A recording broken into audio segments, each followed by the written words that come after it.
Hi everyone, I am Tara, aka Spirit Mother, and I would like to welcome you all back to my channel on YouTube, Spirit to Spirit Teachings of Going Within Self, on TikTok, for Enlightened Soul, and I'm also live on my Facebook if you're on my Facebook. I found the candles, some of the candles I've been looking for, protection, energy. This here is the amethyst crystal, spiritual protection, purification, cleansing aura. Okay. Right now I need to cleanse my aura. Okay, so I'm going to set that up there. I got them at Winners. I had a whole bunch of them. I bought 4 today. So there's like, yeah, I really like them. If you're new to my channel, I always do recommend and suggest that I really encourage people to read the description on my YouTube channel, Spirit to Spirit, Teachings of Going Within Self, to get a better understanding of, like, on my channel, because, you never know where spirit will take me. I may start on one thing and then end up somewhere else. It's like, it's a part of, if people may look at me and say, like, you have some unclean spirits, or you're demonic, or this or that, because of what you observe on my channel. And that's just, that's your opinion, but that's the thing. You don't know what it is that you're observing, okay? I'm not here to just be like, come in and be all love and light. I'm here taking on those unclean spirits, those shadows, not like of myself and of others, because I'm here to teach you how to do that yourself, not to completely do it for you, but teach you how to do it for yourself. So today I'm talking about insecurities.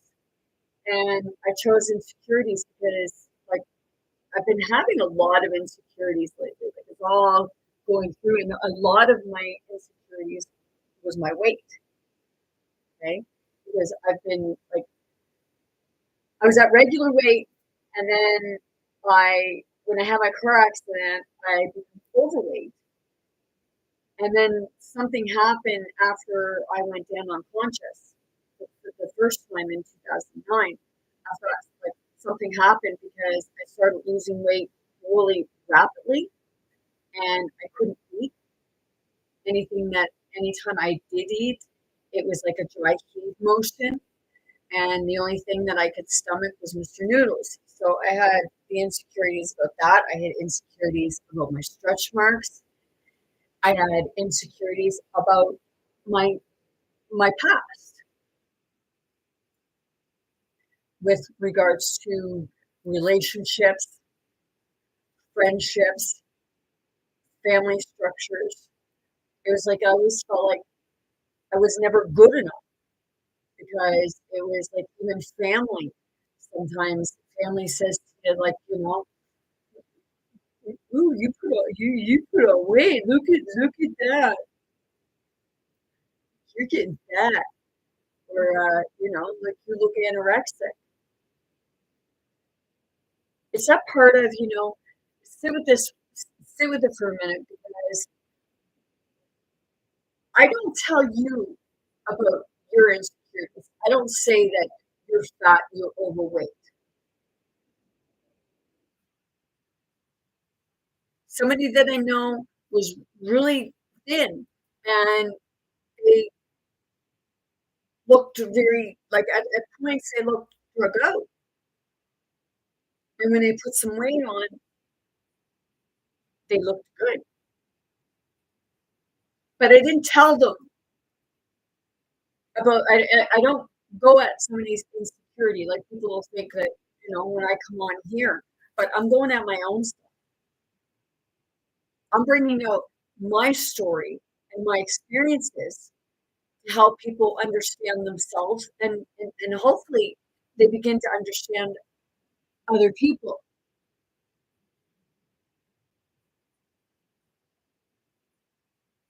Okay, I'm confused, because I have someone coming up on my feed, and it says insecurities and weight loss struggles.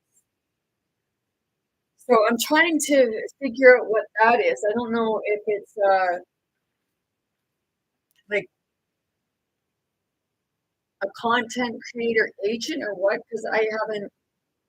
I started to try to have one, but I didn't because I canceled it because I began having insecurities about it with regards to trust issues.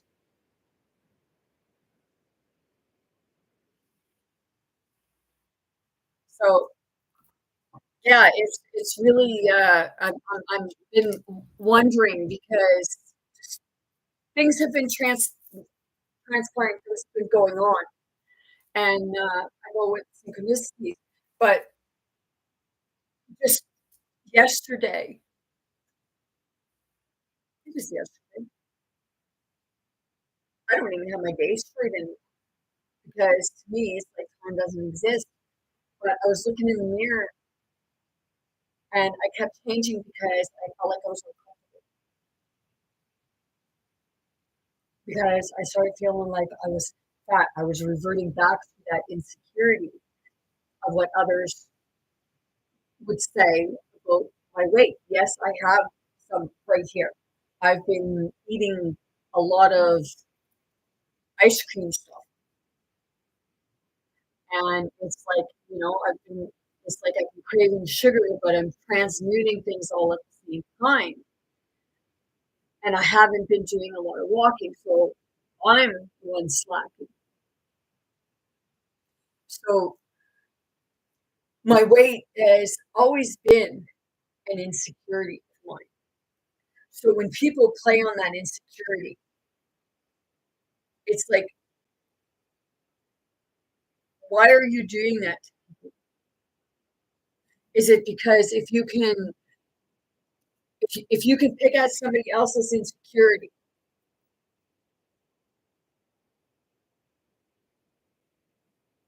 then what do you feel about yourself? Because a lot of the time, it's people will pick on somebody else's insecurities because they have insecurities of their own.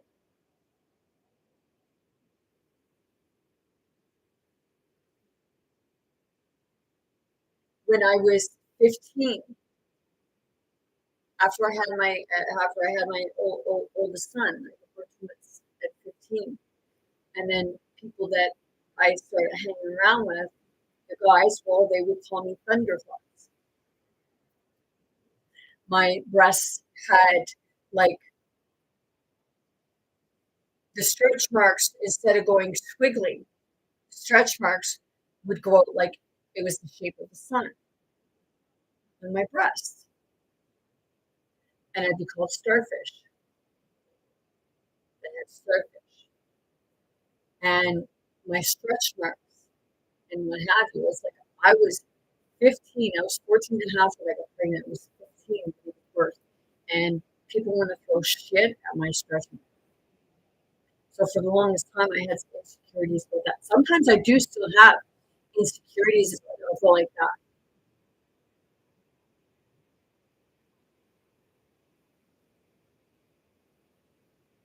because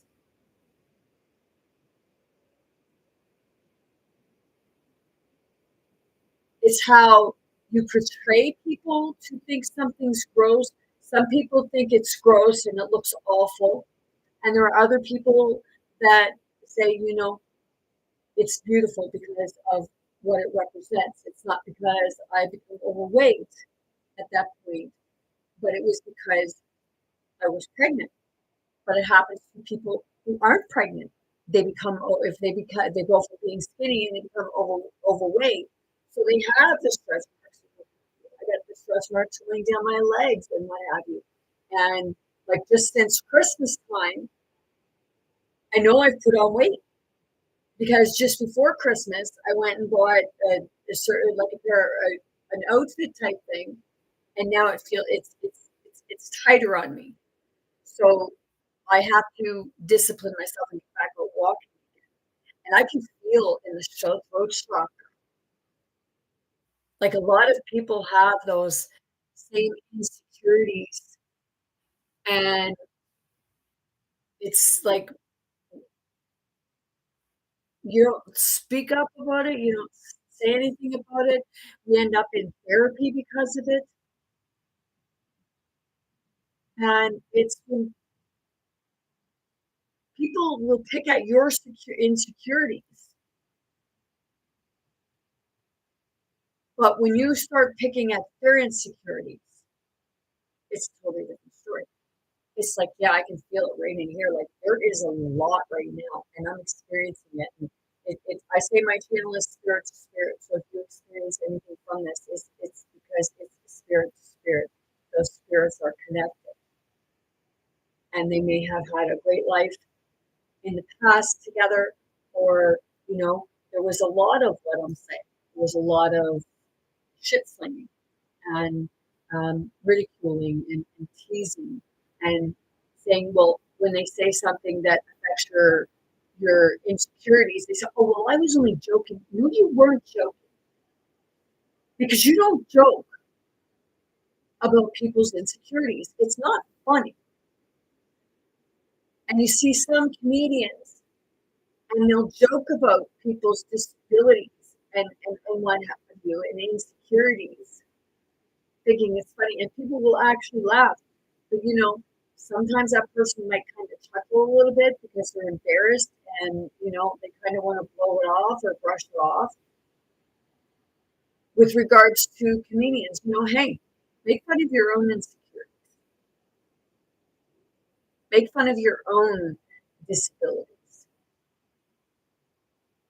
because that's why that a lot of time that is why comedians become comedians, because they're trying to make light of their own stuff. And I can feel that. Like it's almost like someone wants to try and shut me down. And I used some kind of foundation, and like I don't think you can see my pimple between my lippers anymore. I was like, holy crap! I took a dot thing earlier today, and I put it on my forehead. I did a video on that, and that was kind of an insecurity because of the place it is. I mean, like it was like, oh my gosh! Like I got a big like it was a zit, but I tried so it was like before. It was almost like one time I had a scar, but it healed because I kept picking at it. Pimples become an insecurity. Sometimes I get a pimple up here, or I'll get them down here sometimes. And it's not from using foundation or anything, but it produces an insecurity. And some people maybe, oh, well, that's vain. Like you shouldn't be worried about your appearance and what have you. No, but sometimes it's how you perceive or what other people are going to say. So you want to kind of nip it in the butt before somebody else plays on that insecurity, because then it makes you feel less than what you truly are, because it makes you feel down.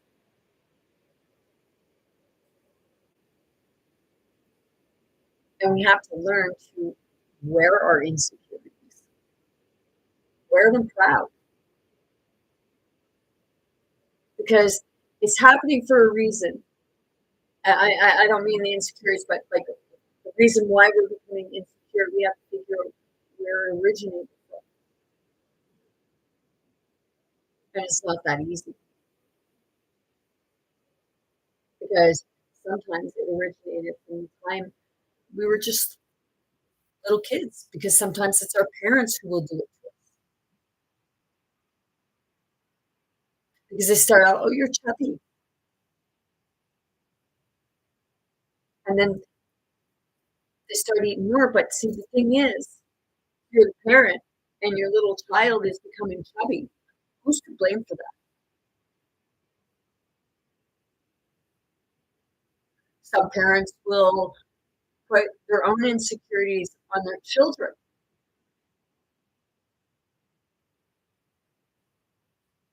their siblings.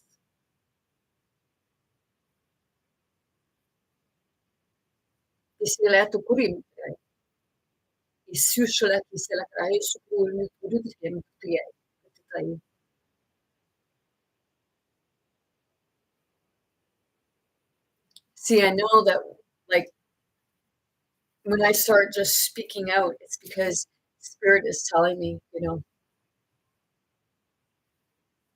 don't hold it back because other people get, because this here, the language sometimes is an insecurity for me. So sometimes it's like I'm around people and it's like people want me to suppress that language.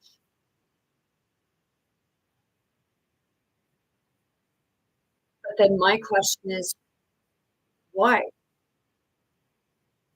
If I'm in a place where I'm able to be my authentic self and bring myself forward, why are you actually throwing shit and trying to create an insecurity?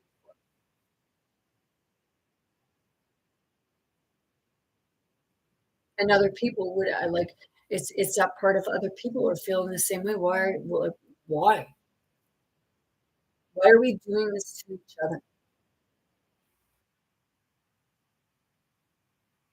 It's not because I'm a goody goody or anything like that.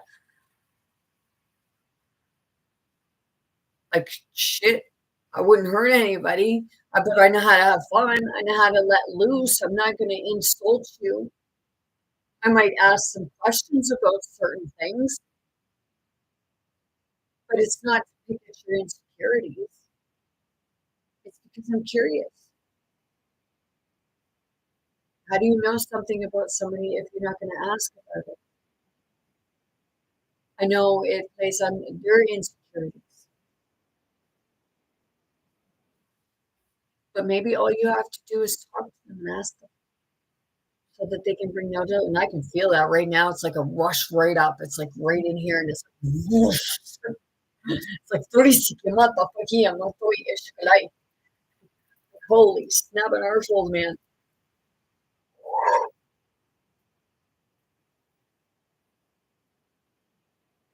When when you play on somebody's insecurities, you wonder why there's deaths, suicides. And people would say, "Oh, well, you should be saying unaliving." No,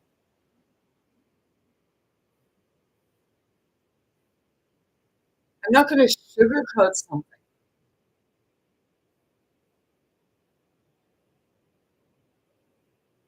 I'm not being rude about it. But that's the part where people are saying, like, you're censoring others. I'm not telling people to go out and take their own lives. I'm telling you don't, because there's a way out of that.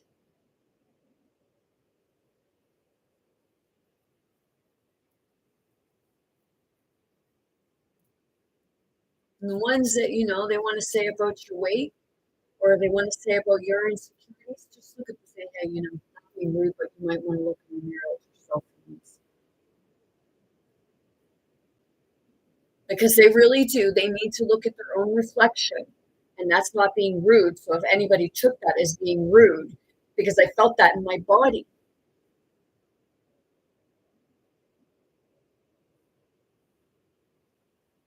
I have somebody that, they don't believe in what I do, that I can feel it, like all this stuff, but they're bringing different things to me to say, hey, here's another way.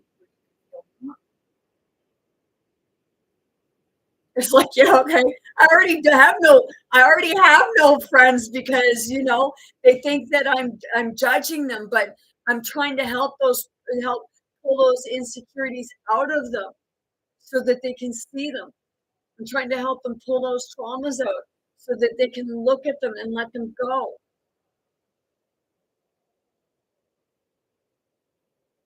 My ex-husband told me that the students never want to hang out with the teacher.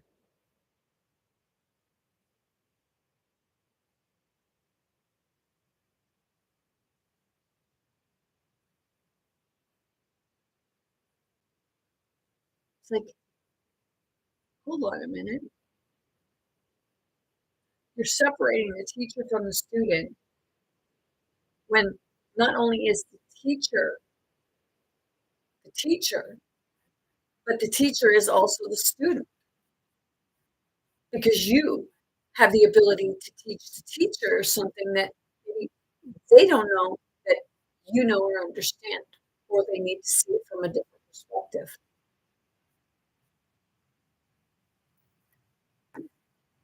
It's like, okay, take for instance that, what is it? The French president, they had the video where, you know, I'll be honest, his wife, she does not put me in the mind of a woman. Just her whole body demeanor and the way she attacked him. Women don't put like women will slap the face.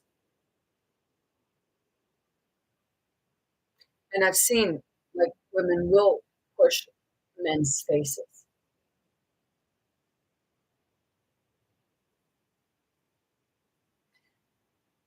And the thing is, it doesn't matter whether you like someone or not. It's not funny when you see someone else when you see people being abused.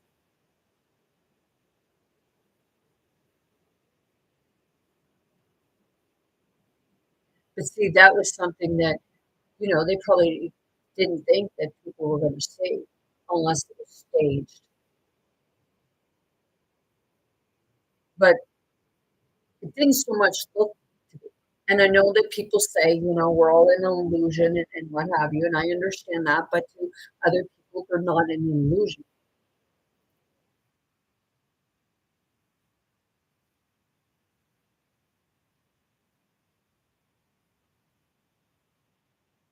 It's a part of, if that's happening on the plane and they think nobody's seeing them, what's happening behind closed doors? What did the French president say to whatever gender the person really is? Maybe they're transgender.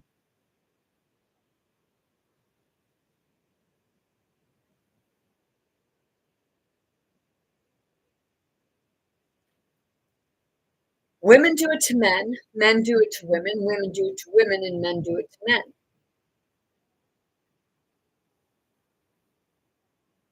And then we're all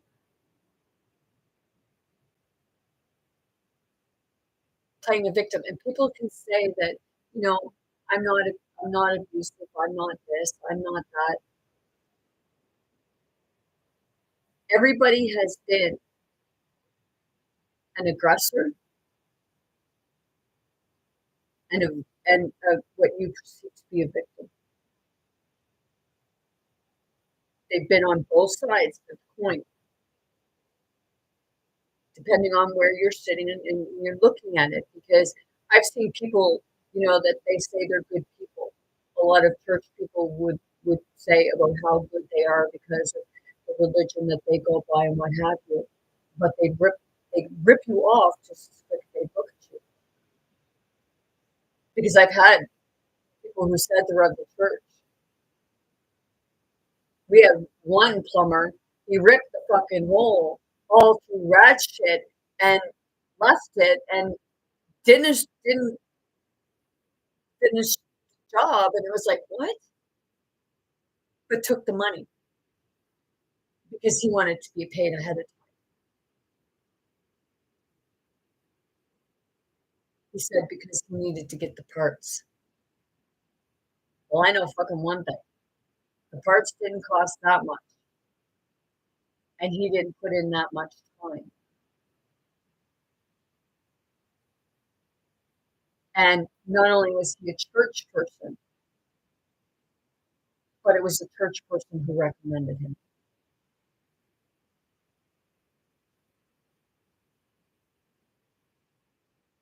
So it doesn't matter what background you come from.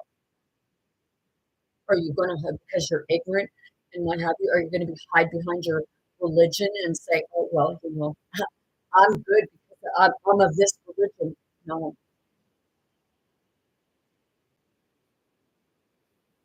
you're some of the like I'll say it. Some of the Christians are saying that, "Oh, Christians don't do no wrong." Bullshit, because the majority of the ones that did wrong by me were so-called Christians.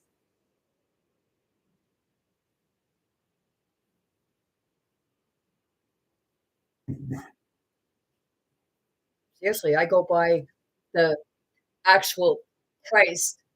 They're Magdalene Christianity, where everyone's accepted and you don't poke fun. You don't ridicule. You don't talk down to each other.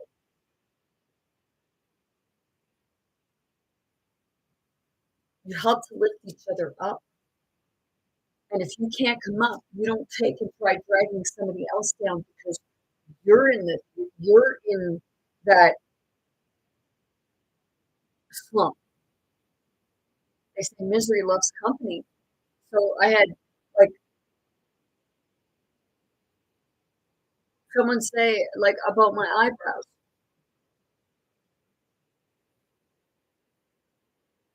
Well, I have eyebrows. They're just blonde and you can barely see them. So I use eyebrow pencil. And am I good at putting it on? No. If it looks like a Krellin marked on, well, I guess it looks like a Krellin was marked on it. Right now, they probably don't look very good. I bought some kind of thing and it has those little three or four little prong things like brushes and do it that way now. So it gives a little bit more.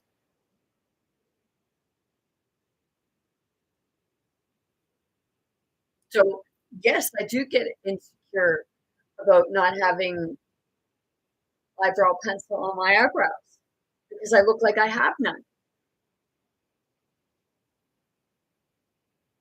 It's like when people jokingly they'll take and they do these filters or they put these tape things over their eyebrows to make them look like they have no eyebrows as a joke.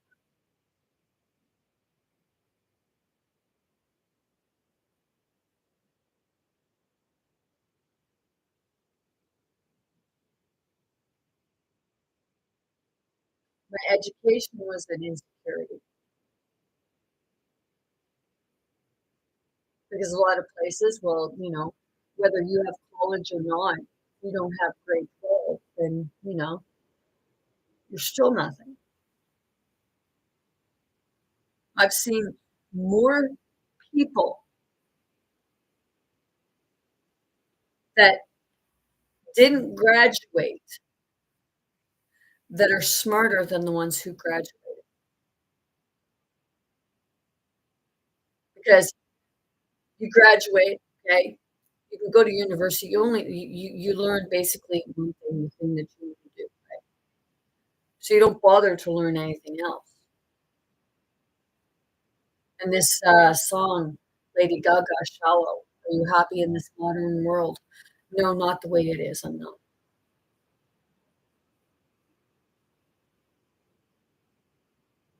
But this is called a modern world, but it's not a modern world.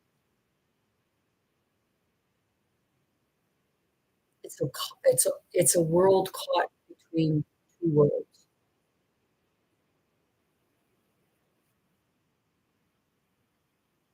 Giletokurium.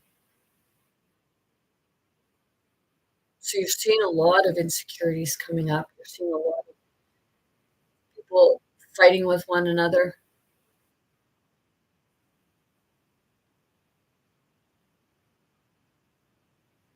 You have the Palestinians and the Israelites.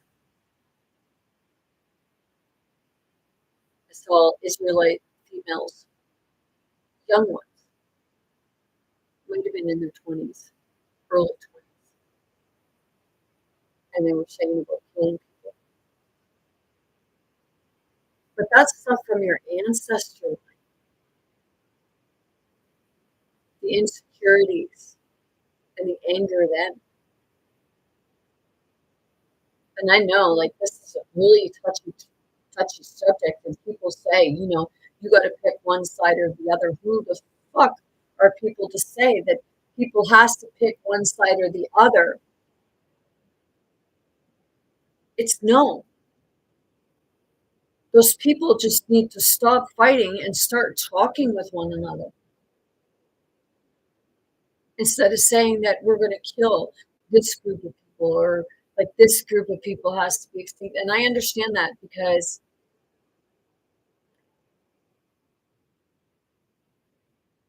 we'll bring colonization into this thing. Okay.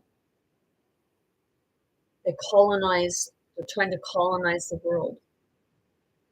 I want you don't have to, it's up to you.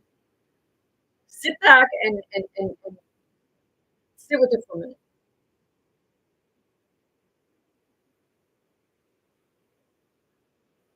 Animal is what? Animal instinct. It's actually an insect. Well, okay. What are you always trying to get out of your house in the summertime? Ants, right? Many types of ants, right? Okay. So if you look at how an ant builds, what do? They build ant nests all over the place, right? They colonize that ant nest. Has any of you actually seen, like, because they've done these things where they've taken and they've gone out of the ant's nest and then they pour a liquid down there that would harden, and then you would see how it tunnels. Okay, it looks exactly pretty much like the apartment, like the complexes that you see now, the way the infrastructure is, all kinds of buildings crowded in together. Okay, and they go high. If you've ever seen like an actual place where ants were left to build, see, you're digging in the ground, everything is being dug up from inside the ground. You've got these tunnels and everything like that, man made. Okay, so the ant colonies, they can no longer build under, like, they can no longer build their stuff on the ground because they're digging it all up. So what do they have to do? They have to build from the surface. They build up because there's not enough way to build down. Or should I keep it today? I'm going to show you this because I drew this back in February of 2020, just right after COVID hit. And right here, if you look at the picture in there, you can actually see what appears to look like what an ant face would look like. Okay, so if you look at that, if you look at the face of an ant, you look at the face of a gray, and you look at the face of Asian culture. This isn't to insult anybody, Chinese, what have you, like this war of the up in that area of the world, the way their faces are shaped. Okay, they're very they're very connected. Okay, this people, you can take this how you want. I'm not being racist and I'm not discriminating or anything like that. I'm saying if you associate it because you look at the images, okay, and that's exactly what it replicates, it represents. Because you say they're trying to take over each country. They keep producing. Ants produce a lot. What ants live close to the water, along the water? Like, you have all your harbors and it's all infrastructure, right? Okay. So what ants live closer to the water? Fire ants.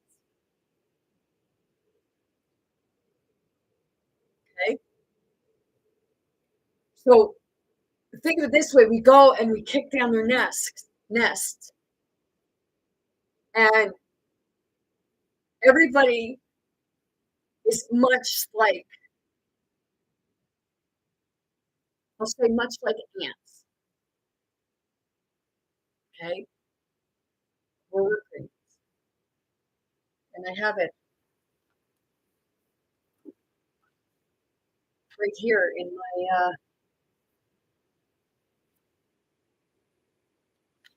where I have ants, and then I have people, rating at the people, the worker ants. I know it's like you got off topic, but building and they're building. Okay, we develop insecurities through that, almost because it's not like it's no offense, but I was in I was going across on the ferry today, and I almost felt like I wanted to cry because I was looking at one side of the harbor and I was looking at the other side of the harbor. See, to me, you have your harbor depot, like everything comes into the harbor, okay?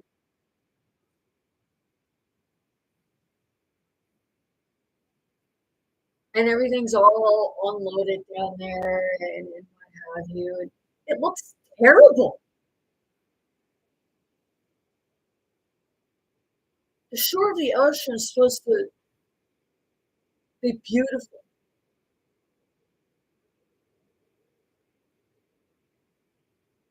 Everything gets built on the shore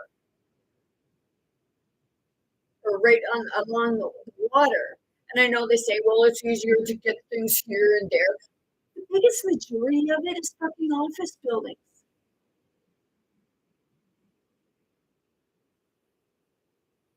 And I'll tell you, like, people say, well, what? Like, I looked, and the ships for the military, I was looking, I was like, how many of you have ever played the game Battleship? That's exactly what it looks like. And I'm looking, and I'm seeing, I'm thinking, just by looking at those things,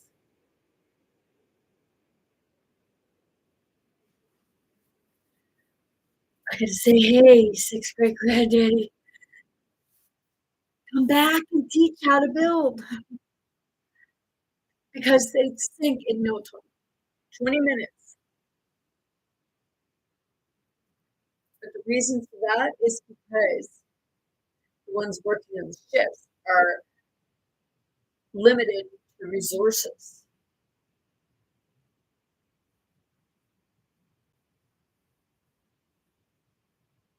Yeah, this has gone weird, but Spirit's saying just go with it. Because like I said, my channel spirit, and spirit leads me because I know a lot of people have a lot to say because they can feel the throat chakra. And a lot of people want to talk about a lot of things, but they don't because of what creates conflict. And then others will say, hey, just, go away from your family because you don't agree with them.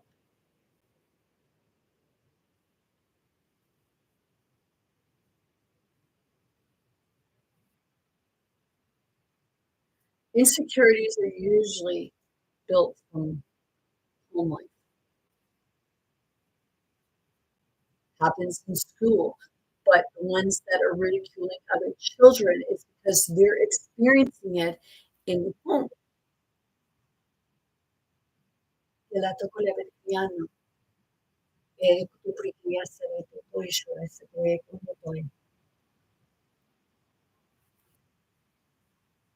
See,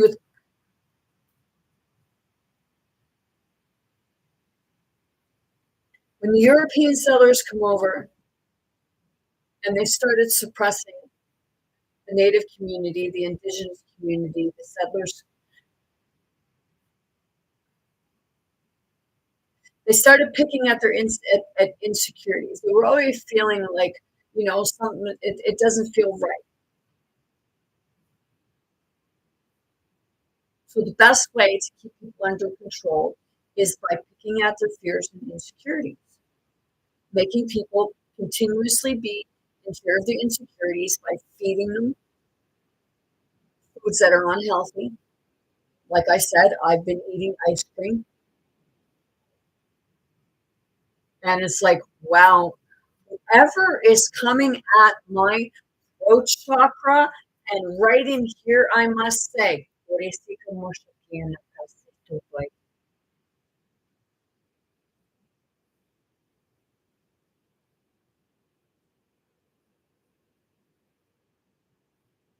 so if I look like I look demonic, or I look like I'm gone crazy, or unclean spirits,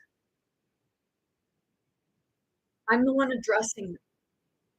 So of course, I'm going to look like I'm unclean because I'm being attacked.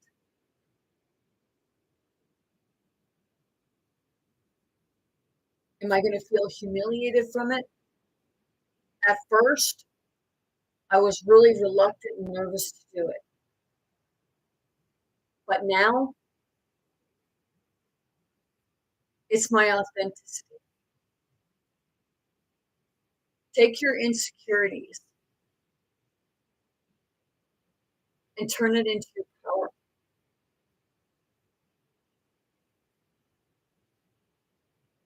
Not by trying to ridicule other people, but by overcoming those insecurities.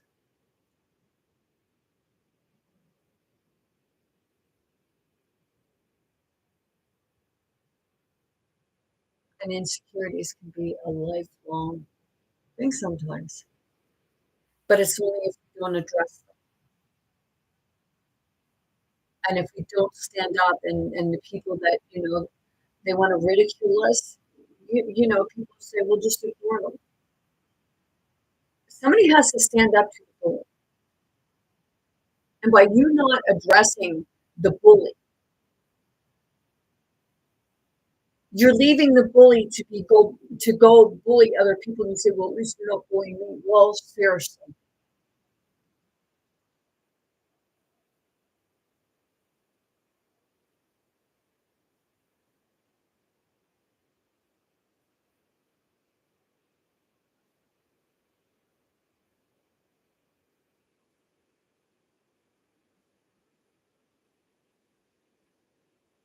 Finding out why those people are throwing shit at you, but nobody wants to talk about anything. They're just too busy insulting each other. And I know people say, well, you come on and insult everybody. No, I'm not talking to any specific person, nor am I talking to a person, because my channel is spirit to spirit. So if you're experiencing something from it, then I guess that's that part of your spirit. It's not directed towards you. So if you're experiencing it, sometimes, I do talk about my family and stuff like that, and they know who I'm talking to.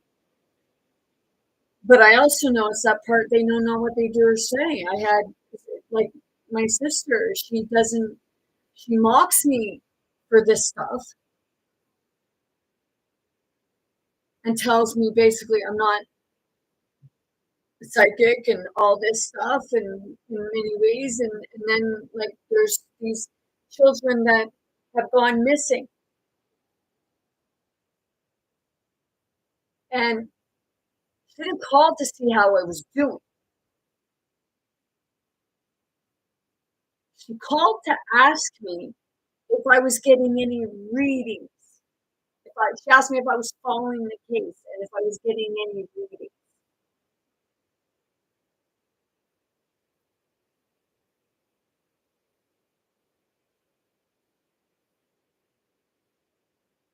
Like, even if I was, why would I tell you?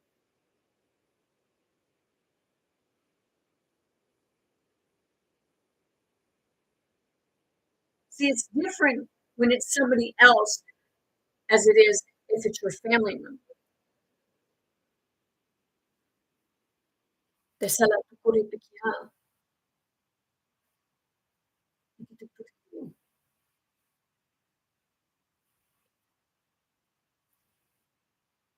I had insecurity. I kept feeling like I had a twin brother, like there was a part of me missing that I had a twin brother, and I had to obtain my birth certificate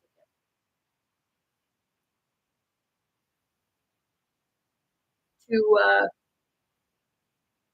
get my passport. People ask me, "Oh, you're going? You what are you getting a passport for? Where are you going?" Well, right now it's none of your goddamn fucking business.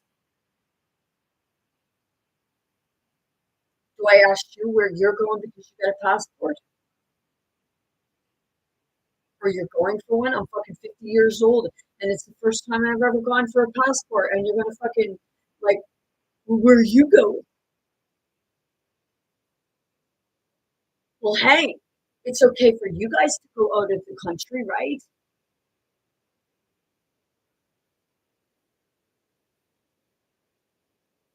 When she calls me to ask me this stuff, it really freaking irritates me because people don't call me to see how I'm doing. They call me, someone called me to tell me, well, so and so is in the hospital or so and so died. And these are people that I don't really know. And they'll tell me, yeah, you know them. No, I don't. I'm the one person out of the family that most people don't even know.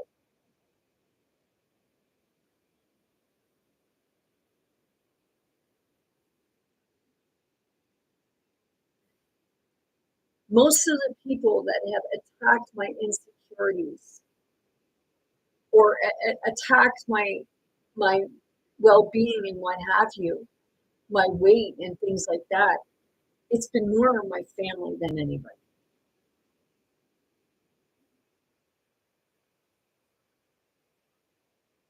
I've even seen one where like she'll attack her son for his weight, but it's that part, you might want to look in the mirror at yourself first. And it's not to be rude.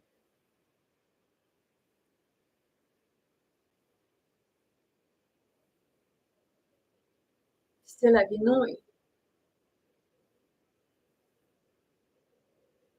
see, if I get angry for a reason. It's just not out of the blue. It's because it's pent up and I push it down, push it down, push it down. But not anymore. So people will throw shit at that on me. And right now, do I have friends? No, because every time I try to bring someone into my circle as my friend,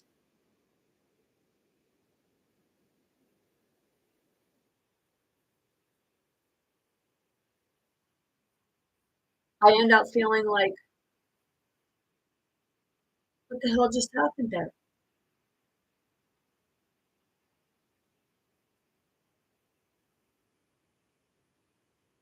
I ended up, I had somebody staying, so they found a place. Wasn't taking any rent money from them or nothing.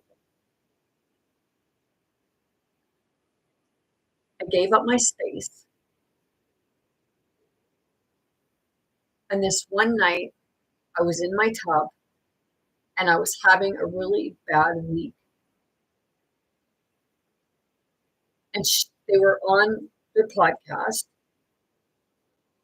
and they had their music up. So I had my frequencies up. Every other time I was quiet,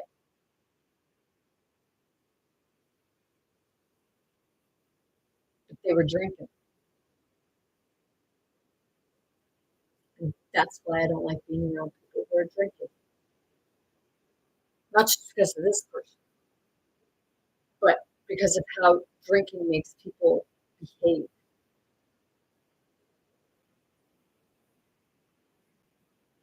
They could be a nice person when they're not drinking, but one more fucking asshole in there.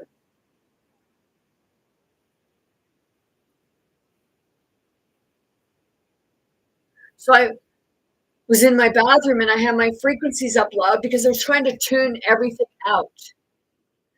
And my speaker will go up to 30. I was in the bathroom with my door closed. And I didn't have it up all the way. I just had it up loud enough. And I come out and I took my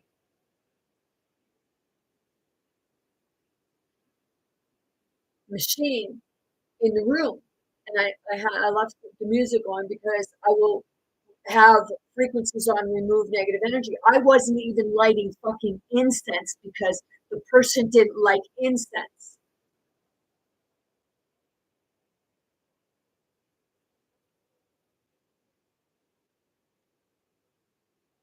And once I lit an incense in my bathroom and they got pissed off. It's, wait a minute, it's my fucking house. So when I was sitting on my couch and they started like yelling at me, getting pissed at me because I had my frequencies up. Once in the fucking month that they stayed at my house.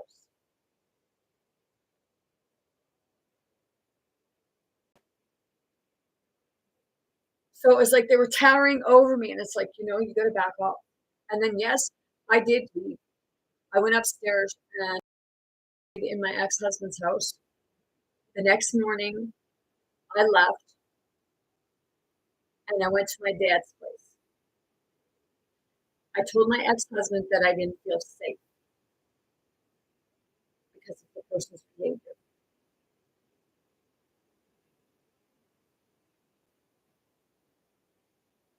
And then through the phone, yes, I did tell them. First off, I told my ex-husband, you need to tell them to leave because this is property.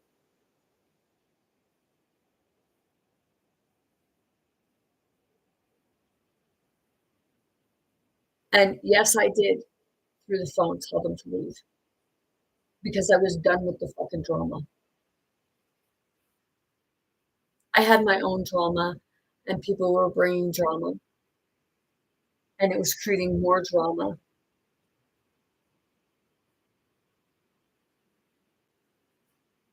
I told this person, like, I struggle because I'm an empath being around animals. We had planned to go to a coastal place. They wanted to go to a slaughterhouse, an auction place. So you may as well call it a slaughterhouse. Because when I went in there, my empathic side was just like, I wanted to cry because most of the animals in there looked sick.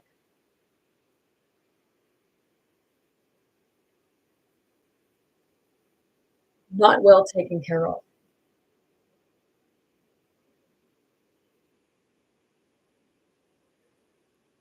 And this is the same person that was my friend. And, at one point I thought that, I was looking for the person for my ex-husband.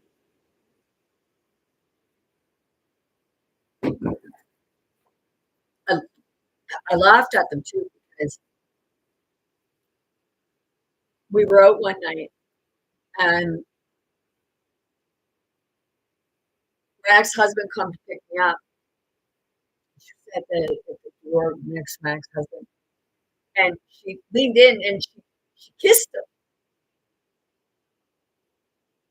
I kind of laughed, and that was the same night that I went there, and it was like, holy shit, I was friggin', I was up dancing because a lot of the time I'll just zone. It's like I'm just dancing with myself, whether somebody's there dancing with me or not. And all of a sudden, like I was just dancing to the music, and I get right into it. I can get very like sexual and what have you when I'm dancing because I just zone and my body just starts moving. And I started looking around, and no word of a lie, it was like the bar went into one fucking massive orgy. Everybody kept their clothes on, but the behavior. So I was like, holy shit. Okay. Oh my gosh. So I never really went went back again. Went back once or twice after that, but I didn't really do a lot of dancing because when I went there another night, it was supposed to be the three of us, and she ended up they ended up bringing this other person, the guy, and I was very insecure about that because I'll be honest, he was fucking creeping me out, and I was being polite because it was my so-called friend's a guy that my friend, so-called friend at that time, had liked, and he went to dance, and I was doing it like I was being nice, and I wasn't attracted to him or nothing, and I kept doing this, like trying to keep from him, and the things he was saying to me, I was uncomfortable. I was very uncomfortable. And that night, like it was like she was she was kind of seeing the light to him, but it was like I want to ask her, like I know they had insecurities because if they didn't have insecurities, then they wouldn't be allowing a man to talk to or treat them like that. It's that part that we have insecurities because we don't want to be alone. So we will accept, we will settle for less than what we're actually worth.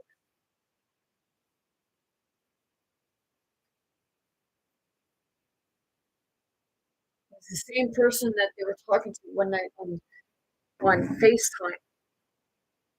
They said they weren't, but I knew they were. And I knew which person it was because then the voice and what have you, and I was laying on the couch, and the person on the other side that they were speaking with, FaceTiming, wanted to see me. Why would that person want to see me? And I listened to her talking to this person. It's like they were belittling you, they were mocking you, they were laughing at you.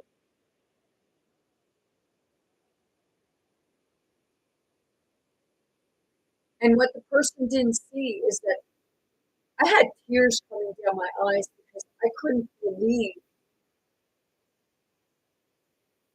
what this person was saying. And then, I couldn't understand because, my ex-husband would do the same thing sometimes. So it was like, holy shit.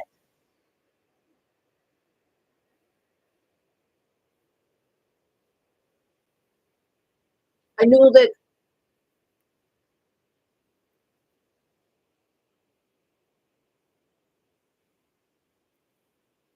some people stay in certain types of relationships. And I don't know if it's because they like it being done to them,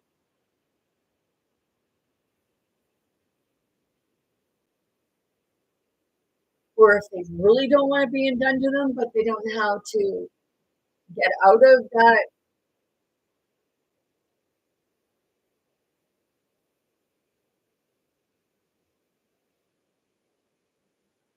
How do I explain that? Don't know how to get out of that mindset of thinking that that's what life is supposed to be like because you grow up. As time goes by, you keep following the same relationships because it becomes normal, or you're seeing it in your home, and the insecurities become normal. Everything becomes normal, but it's not normal.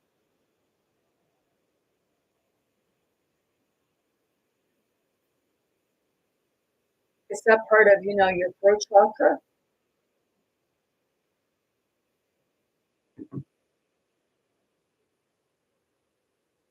Speak to yourself.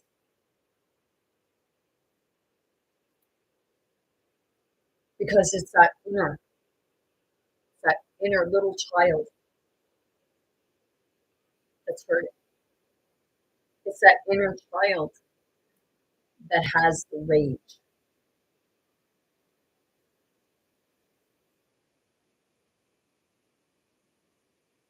That's why when you say adults are having temper tantrums, no, it's not that the adult is having temper tantrums. It's the inner child. The inner child is screaming out. The inner child is in pain.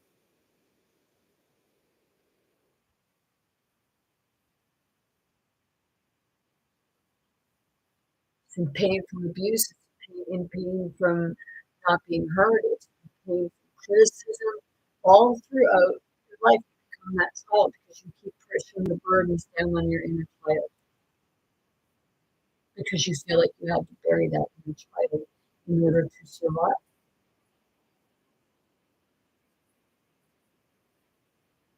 I know because I went through it and I'm still going through it at times.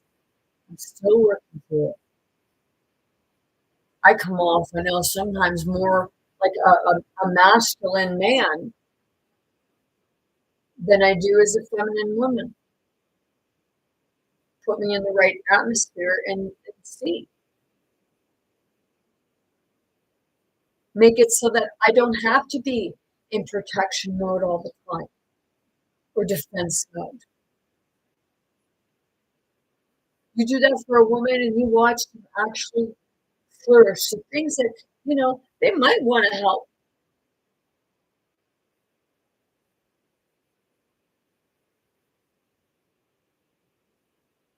because they won't have the feeling on them like they have to be the man in the house and also the woman.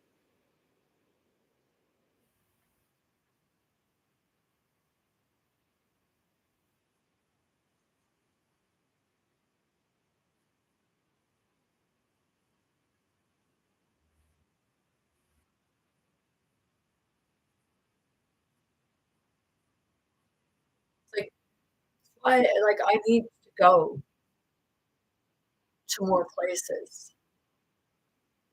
But people would say, well, why can't you not do that? You say you're a well spirit then. Everybody said, like people say, you'll get on these videos and you do your cards and stuff and say about spirit, but some of those same people would say about spirit, that's not who the spirit is.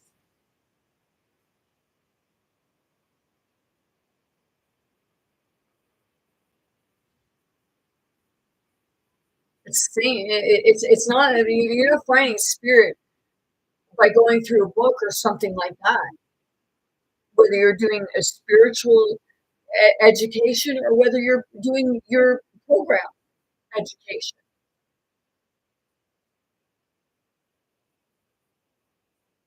you have to know how to find spirit for yourself first before you can help others. You're not supposed to. It's not that you give people. You're supposed to answer people's questions, and that's what you're supposed to help people understand how to answer the questions themselves. So when you're doing your reading on them, ask some questions. Let them answer their own questions because the cards will come up for them. Some people don't believe that because I just felt that in there. I just felt that right in here. When I was doing my sister's cards, I didn't do the cards for her. I got her to shuffle them, and I got her to get the ones that for the one like to pick them. They'd either come out or she picked them, and then I'd get her to read it,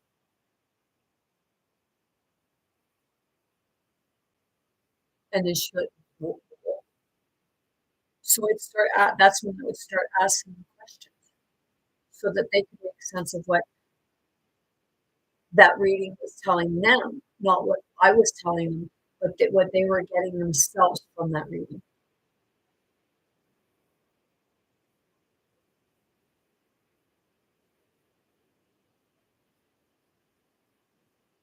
It's how each individual interprets them.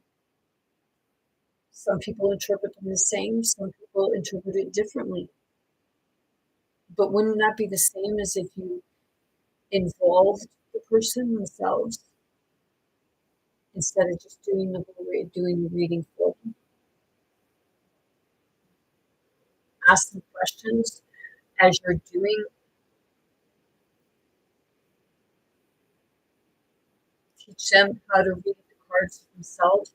And maybe they still need somebody to, help them ask those questions so that they can understand what the cards are bringing forward to them to understand their own unique situation. Because I said, like, when people are doing readings, what can happen is their own feelings, their own insecurities, things like that, it can come into play, depending on where that person is in their energy at the time that they're reading for someone else.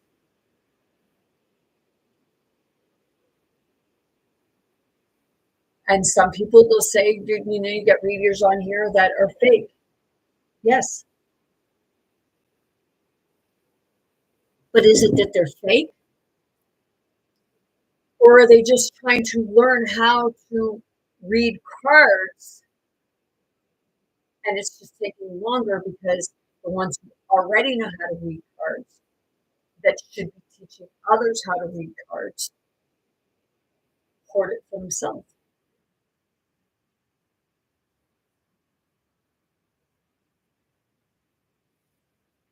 So in that sense, some readers are coming on here and you're playing with other people's insecurities and feelings because it's profitable for you. Not saying you don't make a profit, but make your profit by helping others to learn.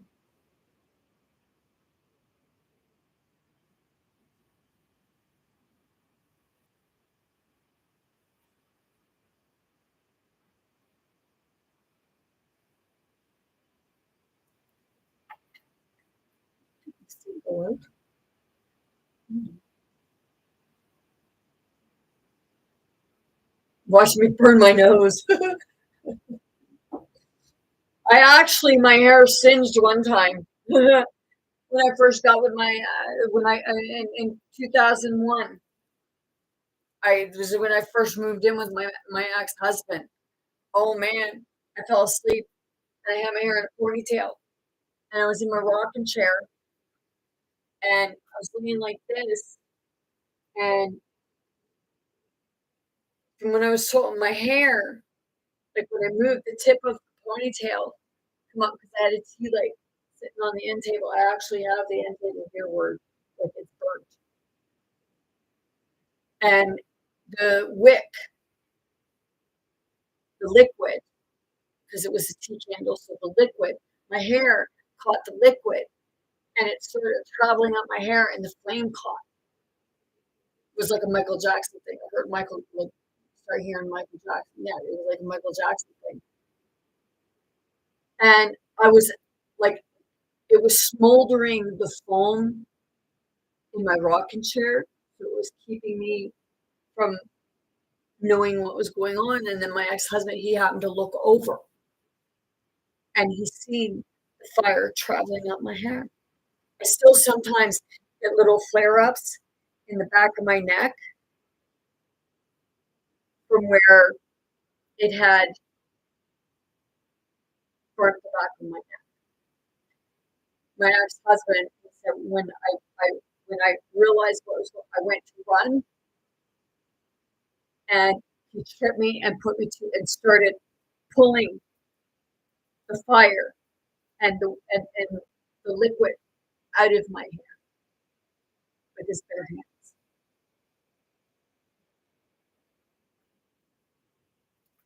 Didn't have blisters. That was the man that I knew, where he would save my life. The man that I'm around now, he's a fucking stranger to me.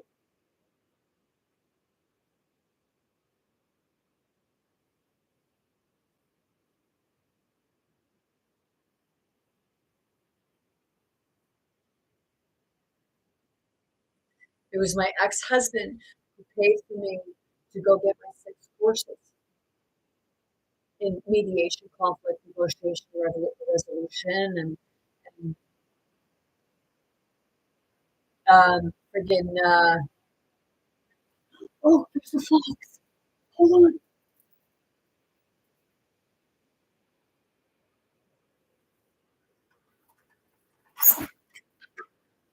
Leave him alone.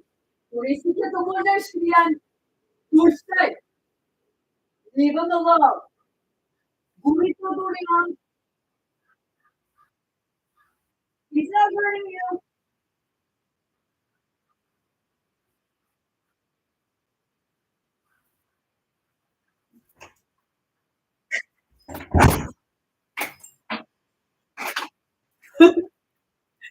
I'm getting after the crows for friggin' chasing the little fox. He was just going along the road, but he wasn't doing nothing.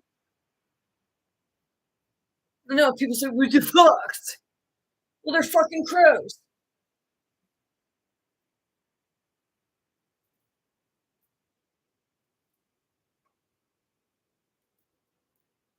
That's like I seen that scene. Well, probably the same fox, but up the road when I was driving, and I pulled off to the side of the road to make sure that he made it across okay. But back to what I was talking about.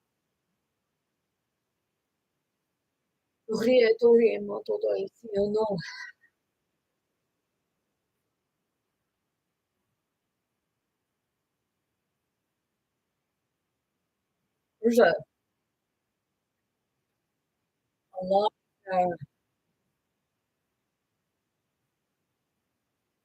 happening. Like I'll say, I'll use like a lot of people they really despise and dislike Donald Trump, okay, because he's what he's doing. Okay, I felt that like you say that word and what have you. Okay, he's the way he is because of his upbringing.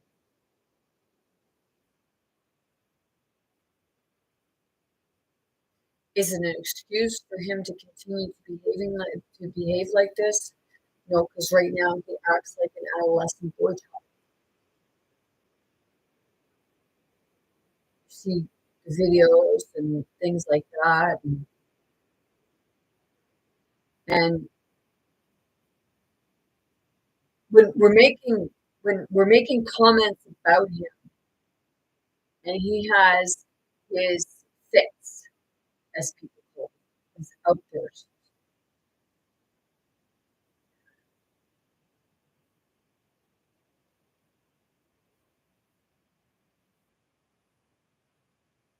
It's how you approach it.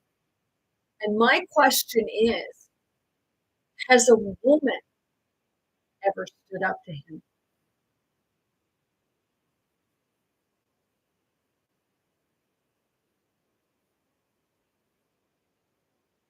His mother suffered from depression, and you think his father wasn't abusing his mother in them? Wow. Watch Mary Trump. Like, basically, that family's fucked up. Not being rude, but, a lot of people know it. But like, there's not many families that are not dysfunctional. But this wasn't a family that was just dysfunctional. It was a lot of abuse, smacks in the head,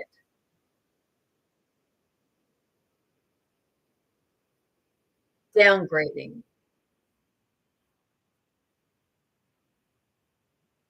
creating the child to be a bully himself. Because sit with this one, the Young Offenders Act. Oh, crap! There.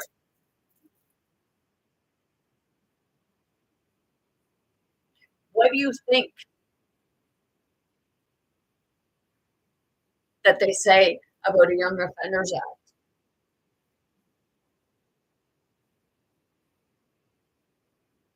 Is it that because, the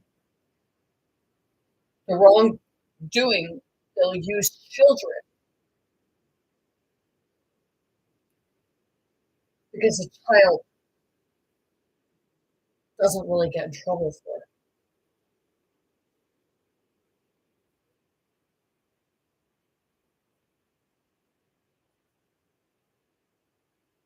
So, Donald Trump, you've got a lot of insecurities, and I know that.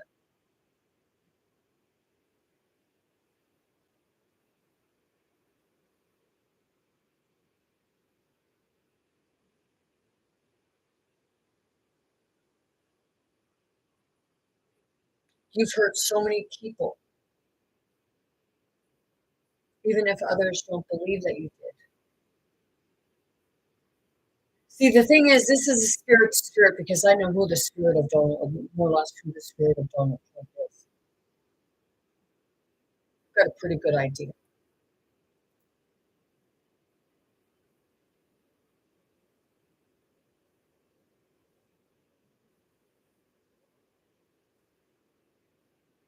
Because I said I can look at Donald Trump, I can look at my ex-husband, I can look at my dad, I can look at my eldest son, I can look at my youngest son, I can look at my sister, I can look at my nephew, and I can look at myself.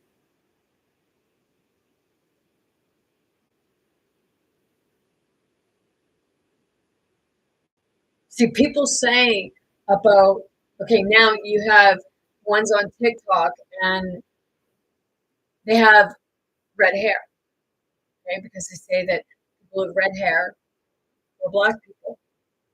Well, people with red hair were actually Scottish people too. So were they black Scottish?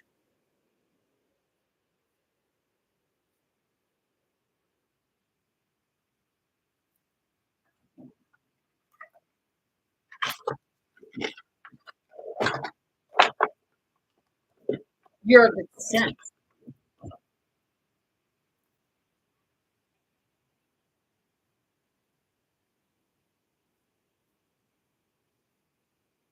See?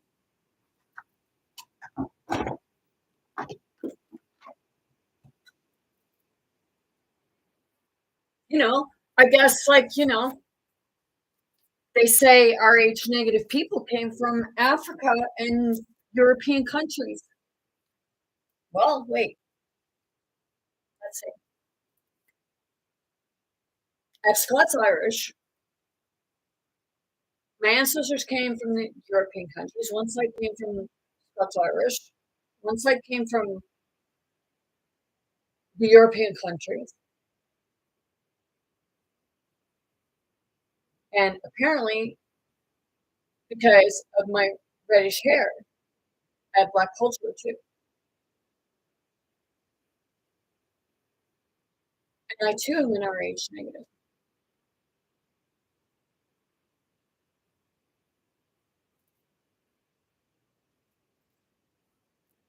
So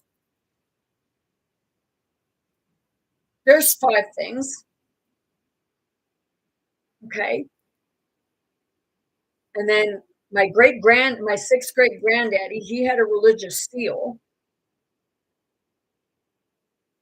If any of you are familiar what a religious seal is, if not, look into it. There were Christians, Baptists, Catholics, Protestants, Lutherans, Lutherans.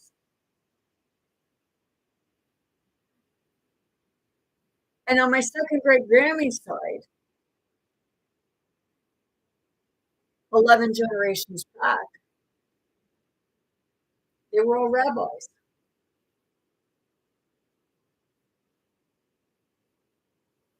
So shit, I'm getting whammied hard.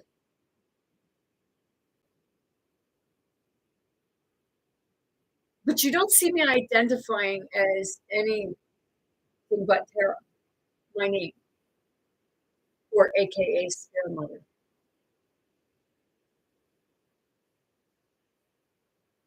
There's nothing wrong being proud of your culture, but it's that part of knowing all parts of it. Because people say about slavery,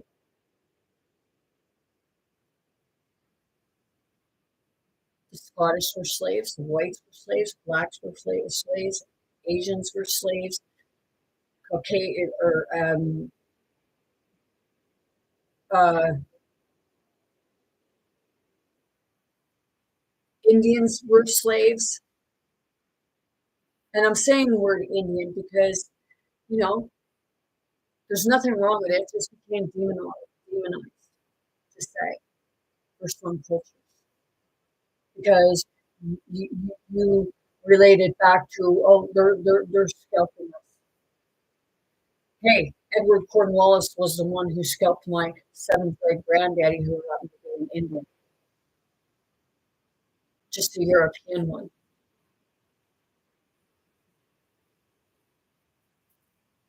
I looked into that.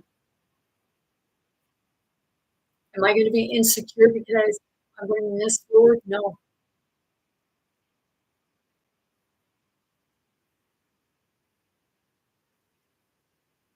It's a program that has people insecure and you know, some people feel shame because of their own culture or they try to hide their own culture for fear of what others are going to say. What business is it if anybody else is what religion you are?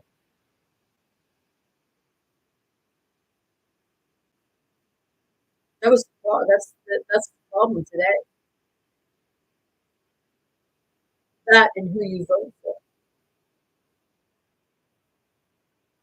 Some people say, well, everybody should know you should know who you vote for. Why? Your vote is private,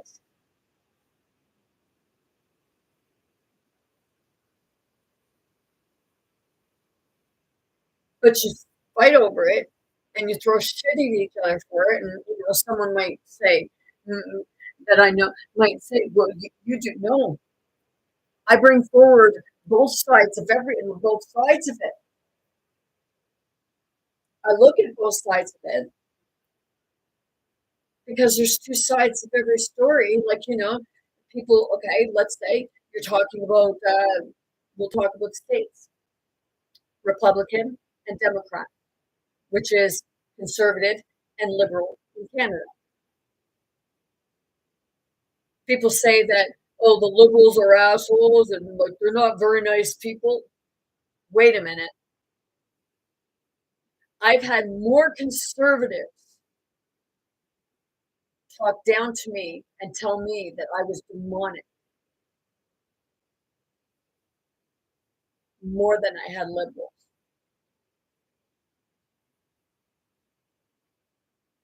And conservatives go by the Bible.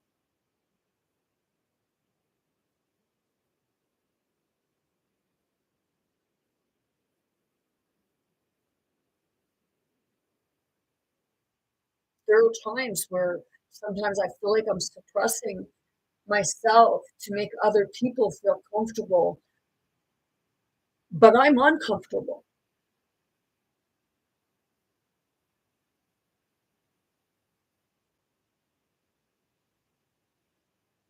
I wouldn't expect somebody to not be. I know sometimes, like, because Mac's husband, he says he's being, no, he's not being authentic.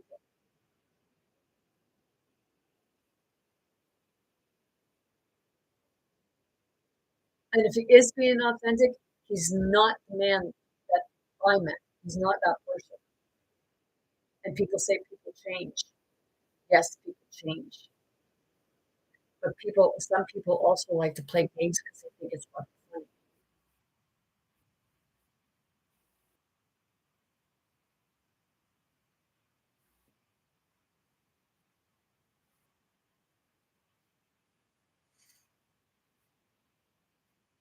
Do I throw shit back at my ex-husband? Do I like talk down to him? Like I said, what you dish out to me, I'm going to dish it back.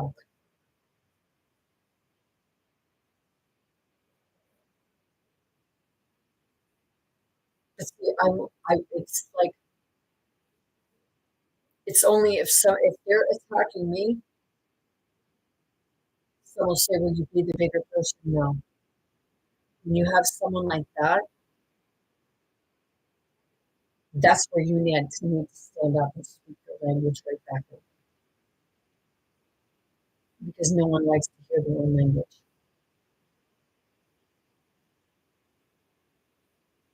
So you want to throw it like people want to throw shit at mine or somebody else's insecurities,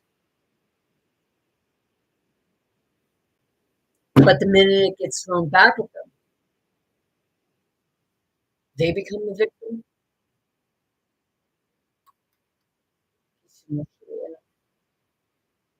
But you're not.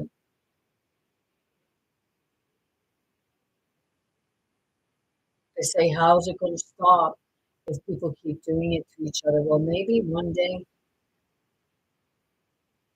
it's not maybe, it's, I see change. I see people's potential. I see what people want. I was somewhere yesterday and I was visiting this woman, and I could tell that she's not happy where she's at because she's locked in the, and it's like she's waiting to die.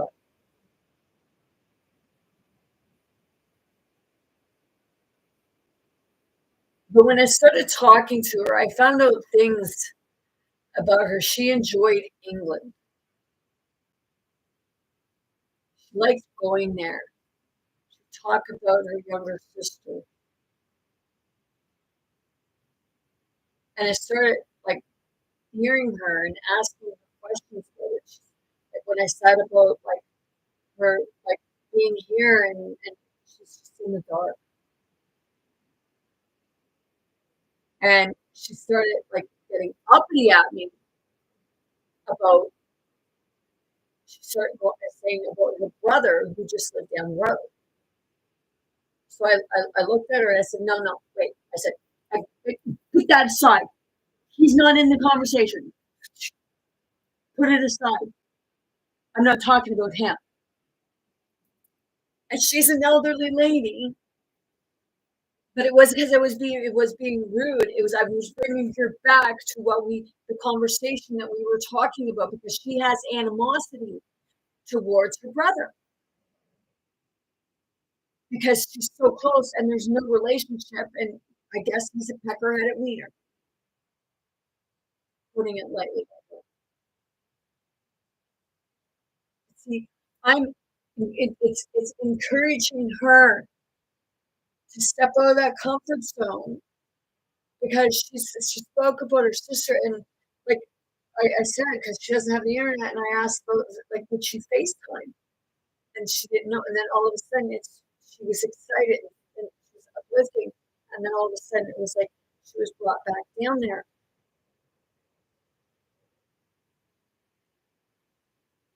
Because I'll tell you right now, what I got from her is she would love to be able to know if her sister was still alive, because they haven't had contact in over 20 years. But she really would, if she could get to London, if she could get to England and live in England, she said she would go and she would stay. Would that bring up her quality of life, her spark for life? You're fucking right, it would.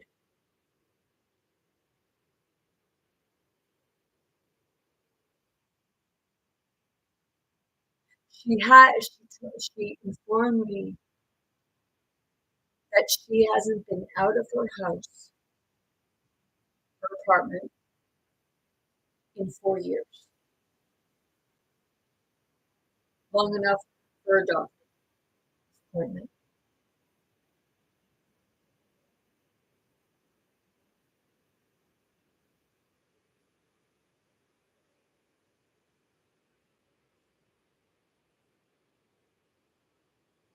So a lot of the thing is people are not happy because they feel like they belong somewhere else,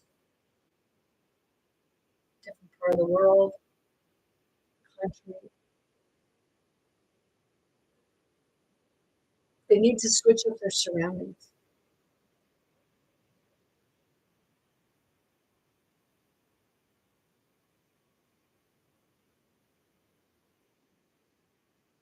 Like I don't like I don't feel at home in the community that I'm in,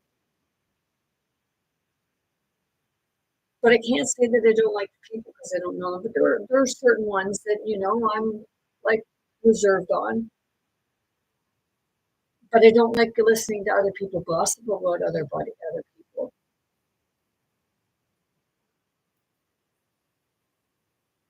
But I can't say that I like because I don't know the people around here. But I do know that I get certain looks, so that's on my insecurity, and that's because of something probably that happened 4 years ago.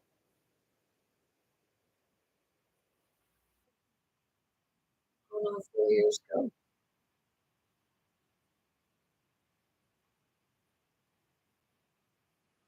So that still plays on my insecurities because it's people don't know the whole story. They don't know everything about it all. They just know what they've observed outside or what they've been told.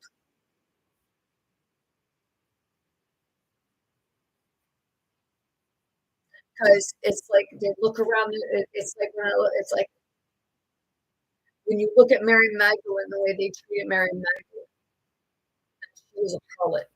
She was a prostitute. She wasn't a prostitute. So people would look at it that way, and they throw stones at her. It wasn't that all the stones were physical stones, like picking up a rock and throwing it.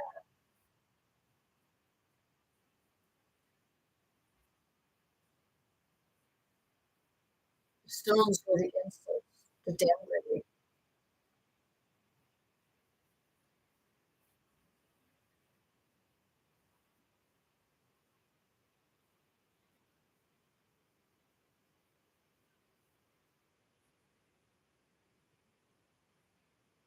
So it was going on then.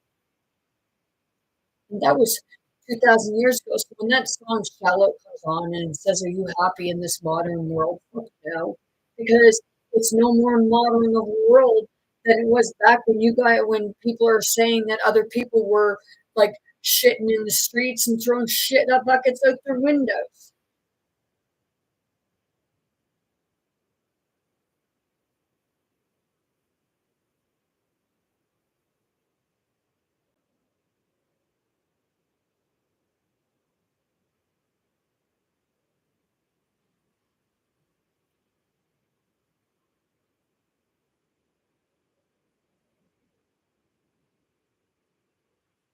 See, when I was having the insecurity and I kept feeling like I had a twin brother, I went and got my birth certificate. And I thought it was a different piece of paper. Well, I had to get my birth certificate anyways. But then I told her like, I thought it was something else. So then I explained to her, and no, this is what you mean. So I looked on that paper. So now I know that when I speak of that, it's like I have a twin brother. I'm experiencing that from a past life or a past timeline.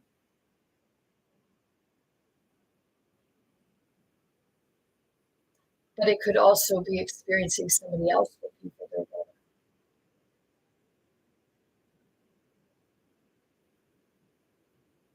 because they believe that they have a twin brother. There's something that's making them believe they have a twin brother because I found out by looking at the certificate. But it doesn't mean that I still don't have questions as to the visions I was having.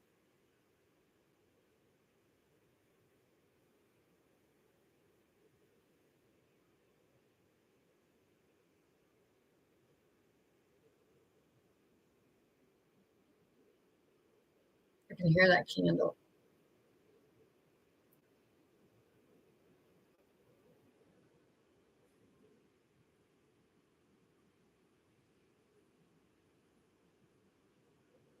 I channel spirit and I channel on all different frequencies. I lost my family for more than 6 months. They would not talk to me because I confronted something, because I had a psychic experience, and whether it was confronting that changed for somebody on a different timeline.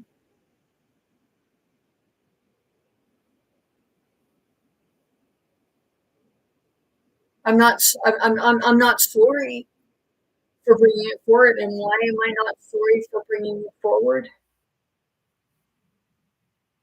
Because if it was,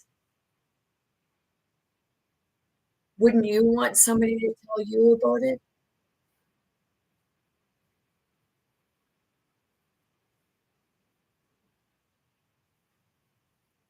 Like I literally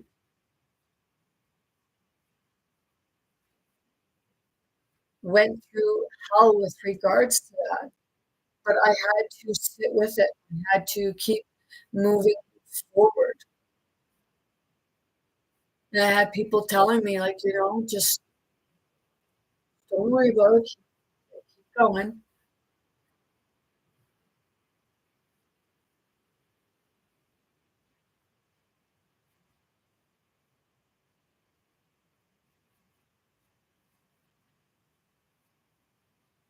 And then another time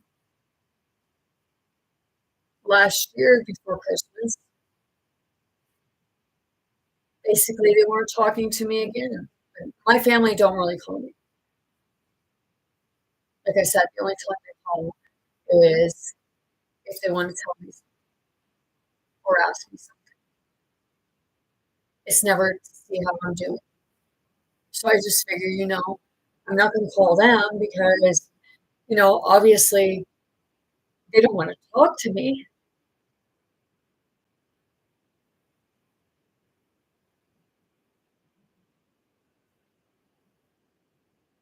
It's that part of, yes, am I different? Yes, I am.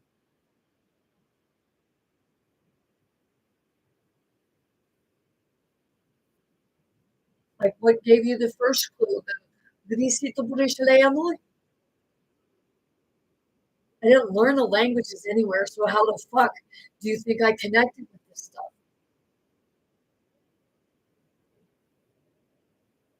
You don't believe in God,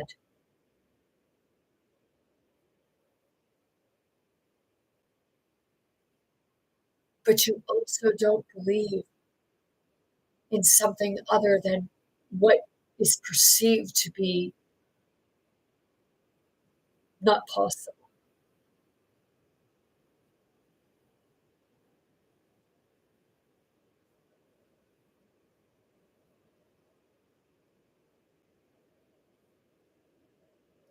My insecurity is I feel alone in the physical world, but I'm never alone in the spirit world. And I embrace both the dark and the light because they're parts of spirit. They are spirit. They are the light. They are the shadow.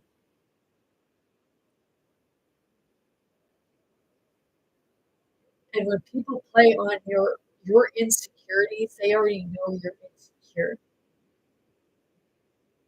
How can they not?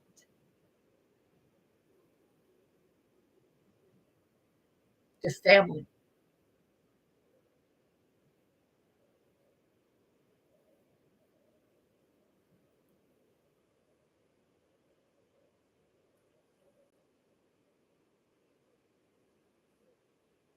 See, when I first started going through this in 2020, I even posted on my Facebook group and asked a question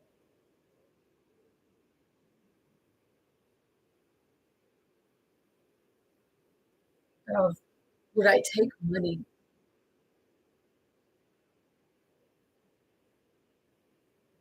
or would I sacrifice myself to save my family?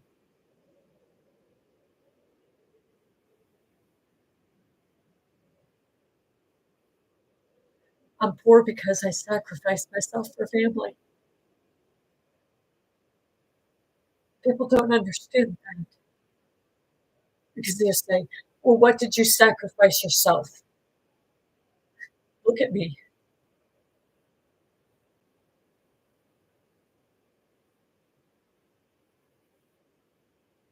my reputation, everything to show that this shit is real.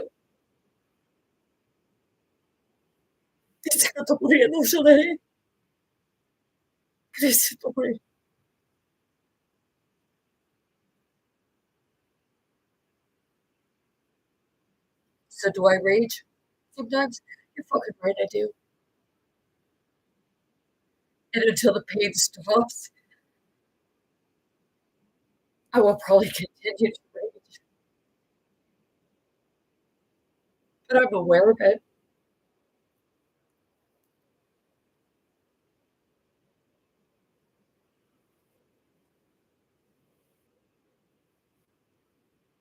So hey, if I come off as a bitch or an asshole, I come by it honest.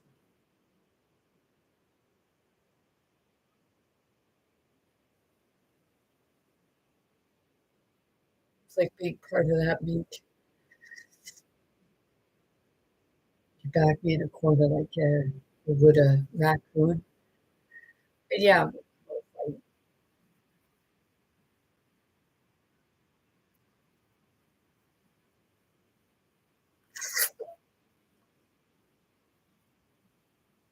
so next time you feel like you want to play with somebody with insecurities, just remember, if they come back at you, don't fucking say shit.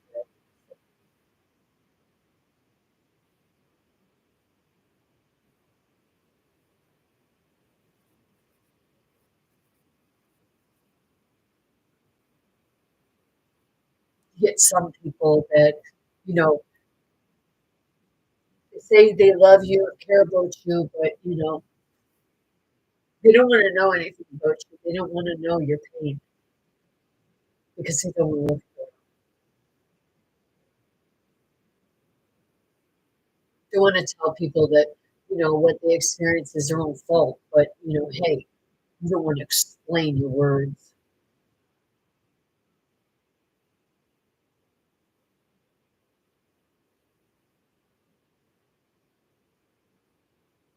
Doesn't make for a very good teacher. And that's what produces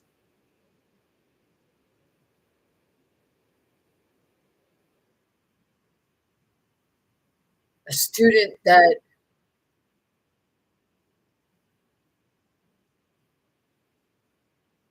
doesn't understand what it's being taught.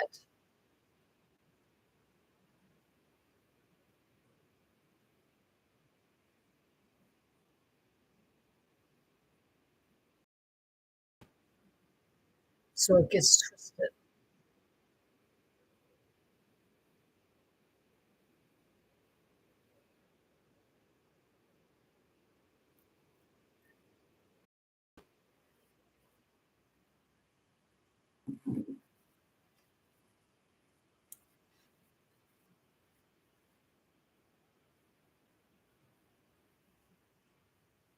There's times where, yeah, I just feel like I just want to be in the woods. But I don't really want to be in the woods all the time because I love being around people.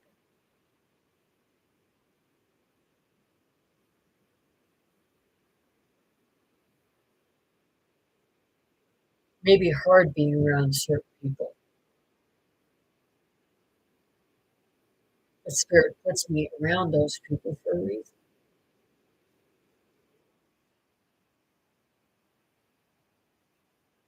And Spirit will remove me out of that environment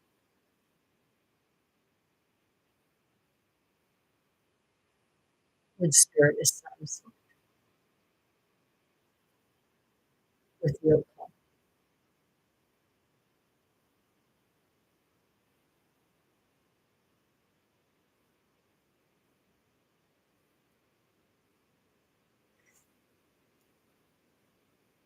See, they say about all this stuff,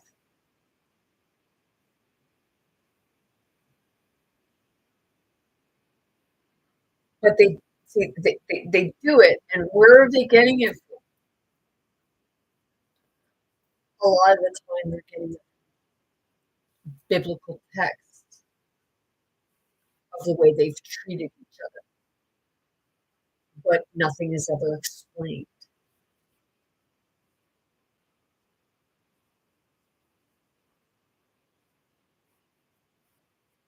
It's not in the way that, you know, it was meant to be. It was written down in a way that somebody else could comprehend it because they couldn't comprehend a lot of the true teachings because it was one mindfuck of logo.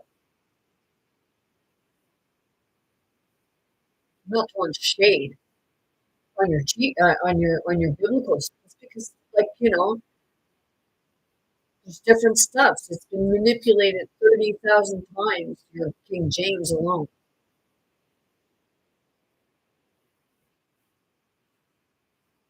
and who manipulates it?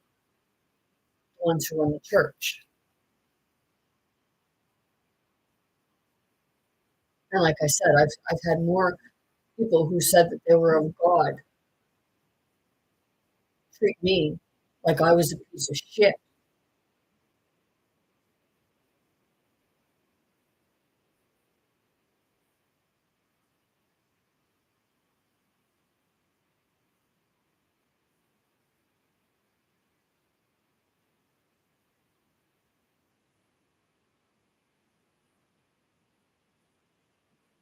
There's so many people in the world in pain, in anger,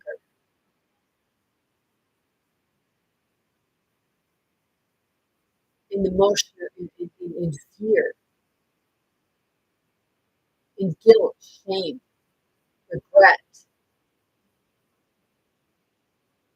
People feeling less than what they are because society has made it normal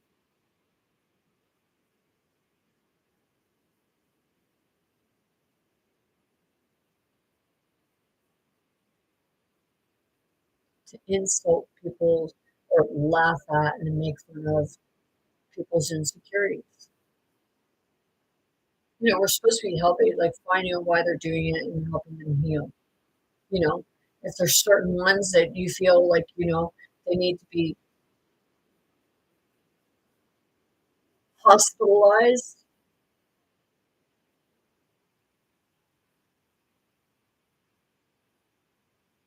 then my question is, why are you not, like, I know people are saying, well, like, okay, take Donald Trump, for instance. Okay, I'm using him as an example because all eyes of the world are on the United States again.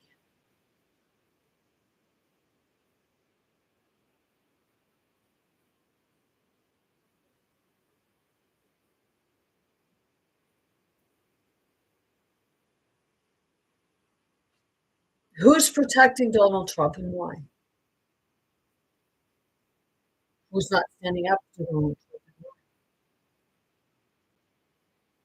why? You say about the $400 million claim. And then there was the thing that just the other day that I scrolled through, and Robert F. Kennedy Jr. was saying about how Donald Trump took $100 million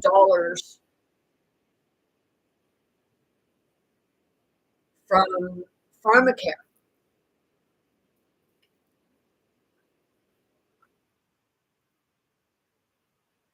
Almost like he was accepting money, $100 million from pharmacare, and yeah, true. People say, "Well, that was AI." Was it, or was it that he didn't even know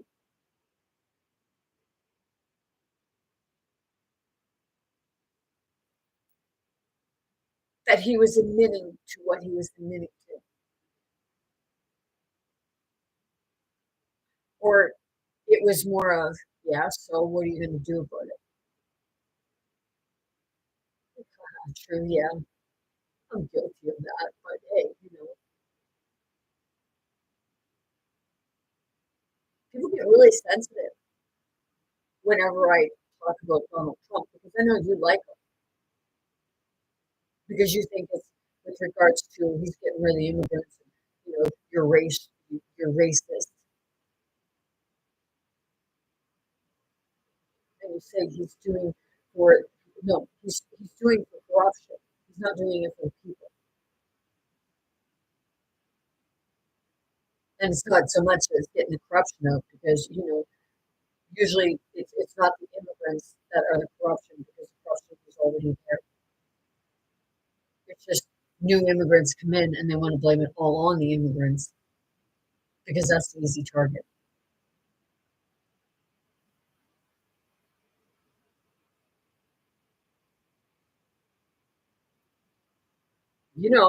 I like for MAGA when they say "Make America Great Again." I did two terms for it, two things for it: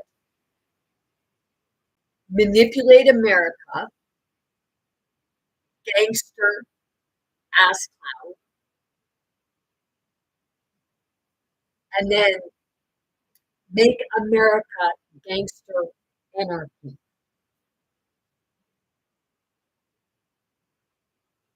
And Donald Trump said, "Where we go one, we go all." He wasn't talking about people. He was warning the other people associated and affiliated with him. If I go down, you're going down with me, so you might cover my ass.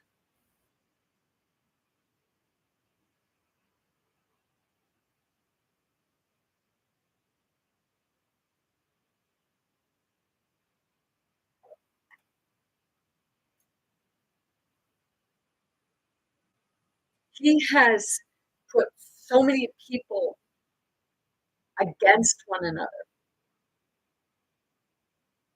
including family members. Who does that remind you of? And that's why people are looking up to him because they believe him to be like Jesus.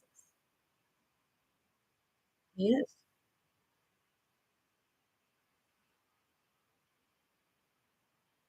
People are sitting with that right now. What's she getting at? What's her point? Why is she comparing him to Jesus? Because the healer was Yeshua, and Yeshua was the Father, and Jesus was the Son. Some people don't want to take that, but that's how I'm seeing it. That's what I'm getting.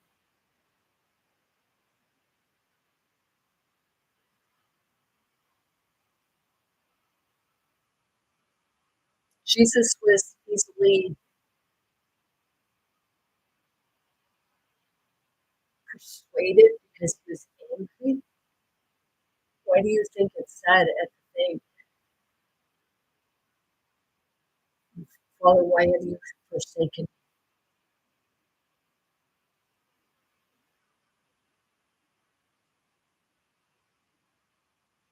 Forgive them for they know not what they do.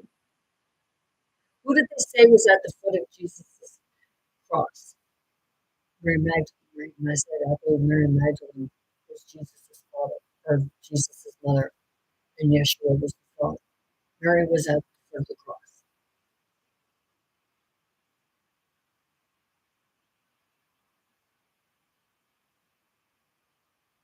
Mary, Mother Mary, not have been Jesus's grandmother?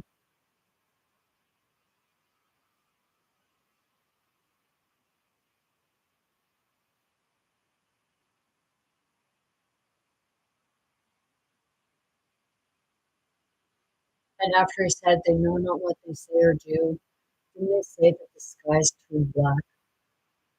It was the mother that cursed them. But they know that.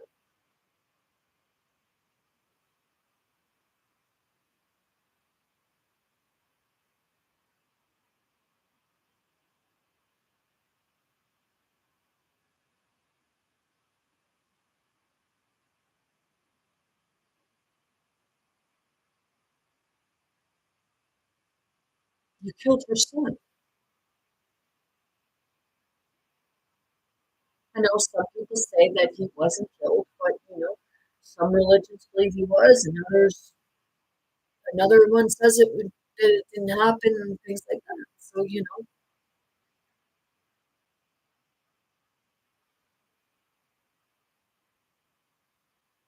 what would a mother do? A mother would be at the foot of her child, there when the child died, at the foot.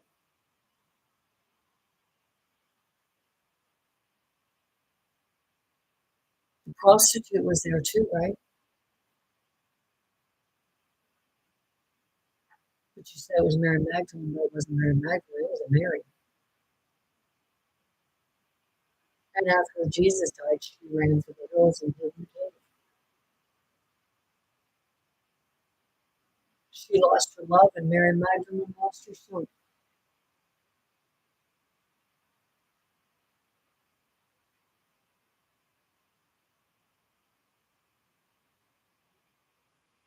What's worse than wounds? What's worse than someone taking the life of another's child?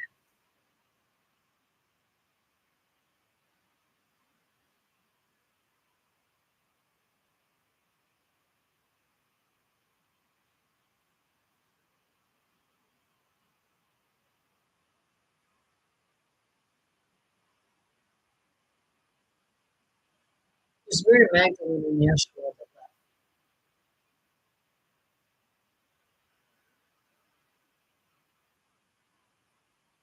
and I believe it was Yeshua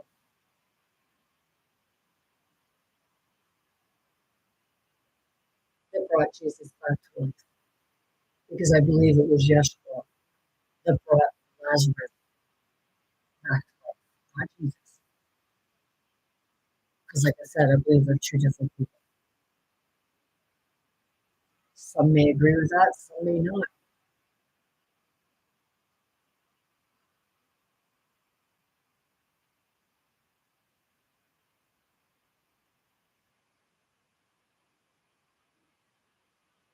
You say Donald Trump travels, so how do you know he didn't go back? Because, it did say in the book of Timothy, or in the book of Thomas, and also Matthew,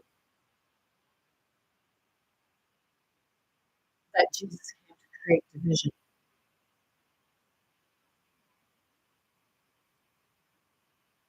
In the thing of chosen, they said he created division because of people following the word of God.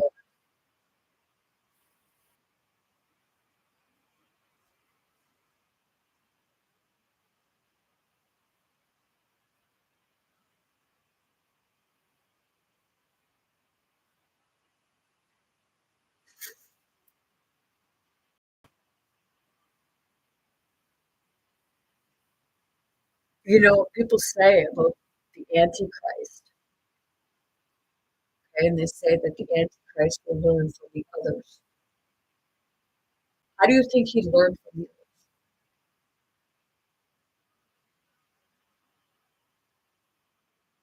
People say Donald Trump is the Antichrist. How would he learn, considering people are saying that, he couldn't even get into Harvard, or like he didn't even graduate. He fought through school.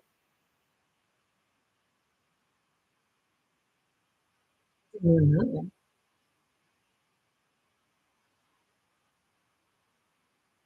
Some people believe time travel is real, some people believe it's not, and they think it's well, that's just fiction. No, it's not.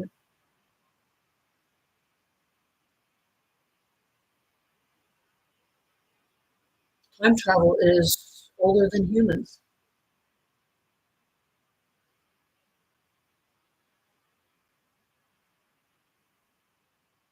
It's all in the way they did it. Humans just figure they have to have the time, some sort of time machine, but it's learning the quantum physics of it. And for me to be able to explain that to you, no, like Bruce Lipton, or even Joe Dispenza, some of those ones, they'd be better able to explain it to you. I have the book right here of Joe Dispenza.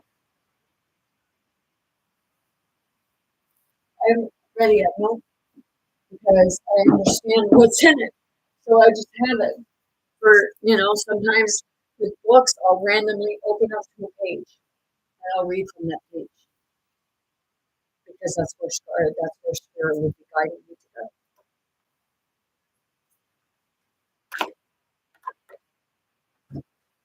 See all this stuff, it's played on my insecurities because, I'm bringing this stuff forward. I'm not telling people that I don't believe your religion because it has a hand in everything too. Because it's all one big puzzle and everything has its place.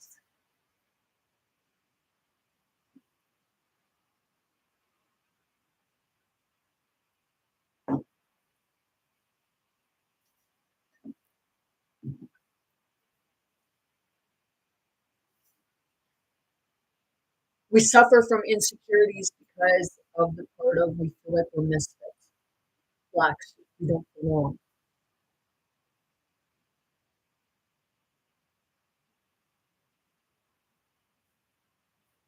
we don't fit in. We don't fit in because we're never supposed to fit in. When I say we were never supposed to fit in, we were meant to be here to stand up, stand out, to show others that they don't have to be that kind of unique.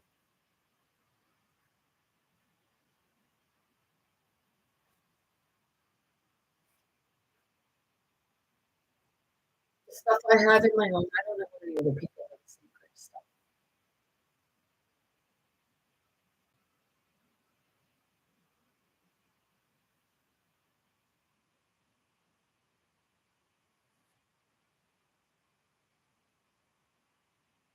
But I do know that I'm part of it for picking on other people's insecurities and saying, "Oh, I'm just joking." You're in your So stop lying to yourself and lying to everybody else.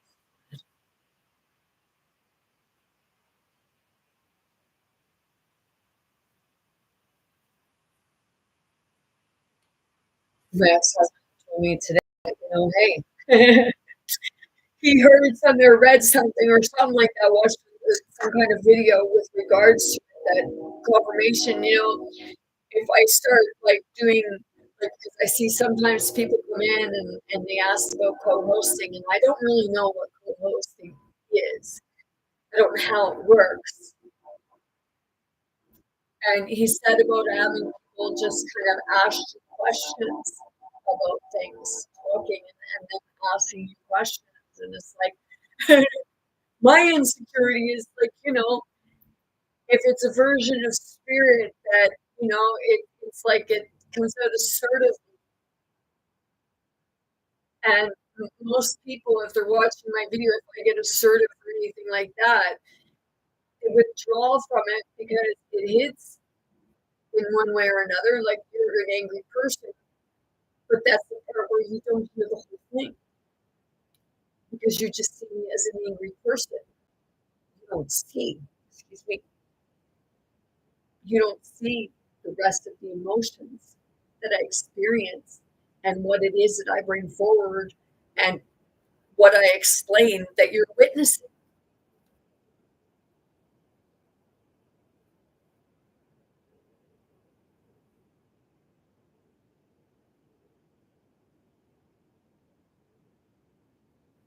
There's so many people that are experiencing things.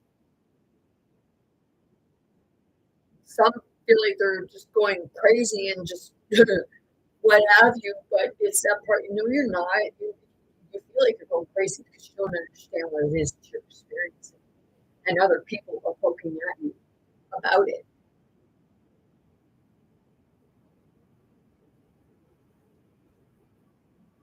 It's like, shit, man.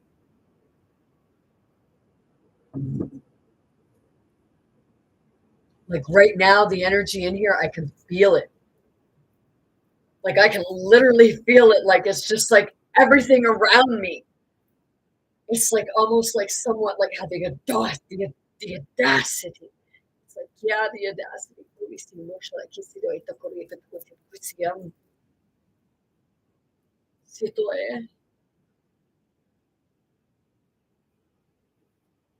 Give me 1 second.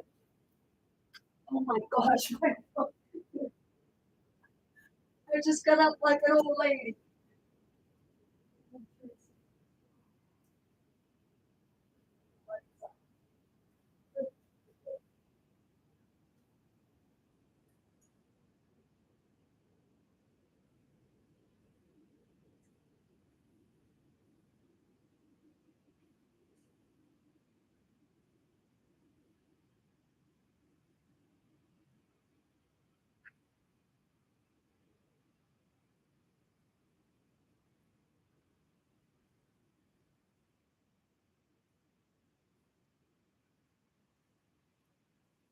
I can always tell when it's like coming up in here because I feel the weight.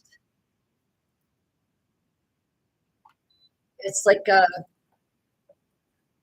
pressure. It's like it's like single file, please. Everybody line up accordingly. Okay, when you went and you were during COVID, it was like keep your distance and walk in a line, walk this way, walk that way. Okay, because the energy clashes. And anytime I speak of this to certain people, it's like, oh, it's like, yeah, oh, can you explain me yet? Or are you going to say I'm demonic? Can you speak it up with the It's the remembering. And it's like the remembering has just been coming through and coming through and coming through.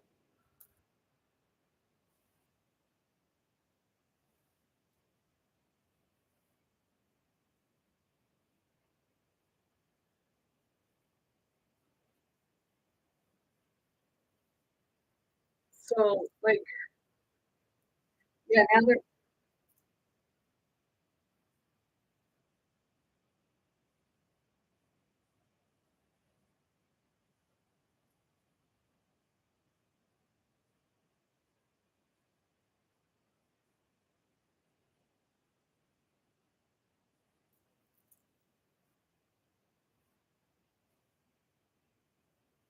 oh, AI, so that their name was read correctly.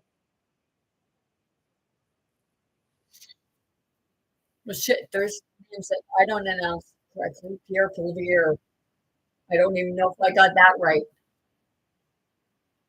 I said, like, there were certain things that he said that made sense. So it's not like I say that they don't, because I did go look at their platforms.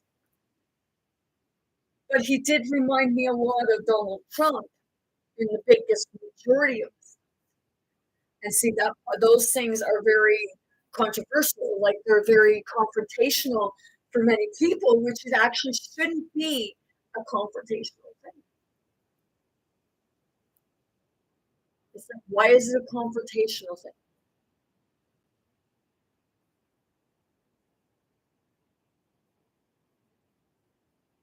I have so many views on it of how things should be run, and it's probably how they're supposed to have been run.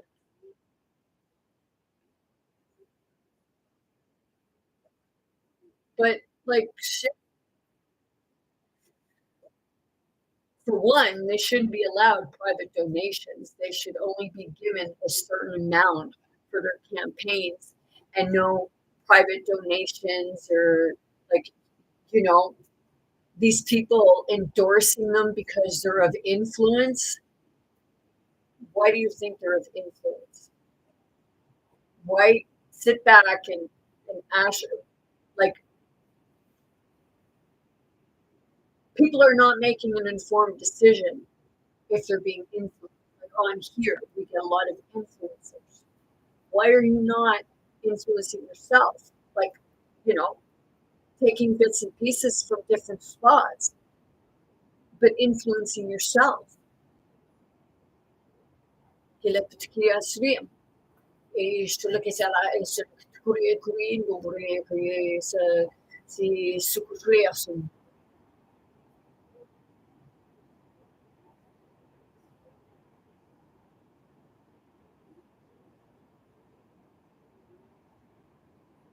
Like I know there's a lot of people that, some people want to say nasty things to me. And that's fine. I understand that.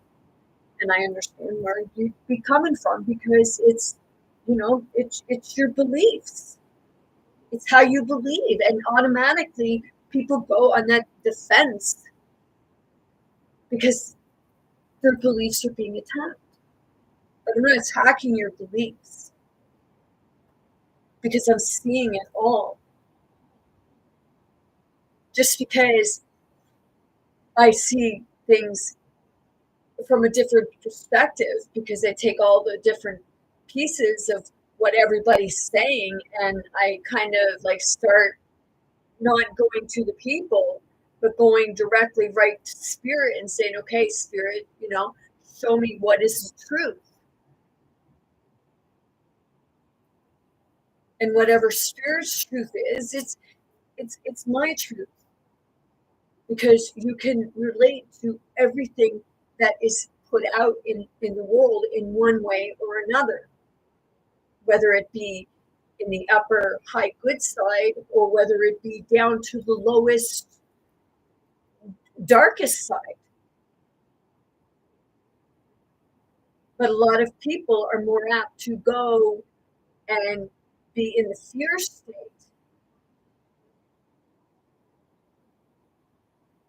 than they are in the upper state of the body,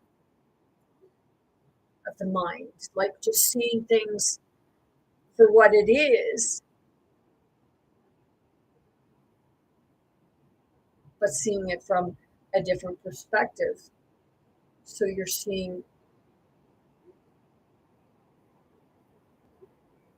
more so to see it all opposed to just bits and pieces. But you're always focused on what your narrative is,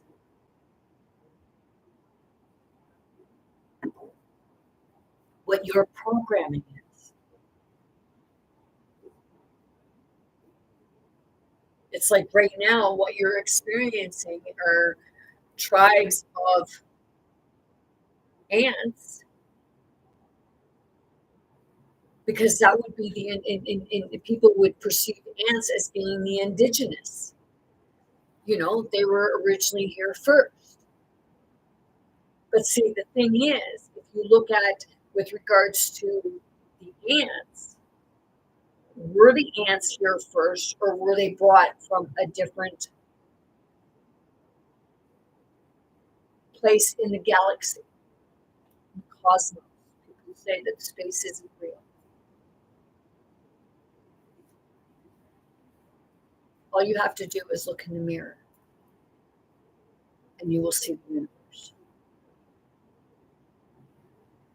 Because it is true, like when you look in your eye, the way your eye looks, the way it's shaped, everything like that, and then the black hole, the black hole is basically like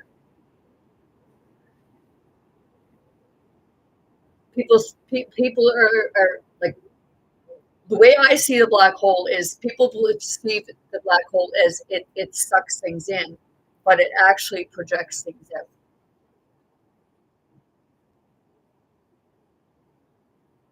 It's the energy. Like, yes, you know, it swirls things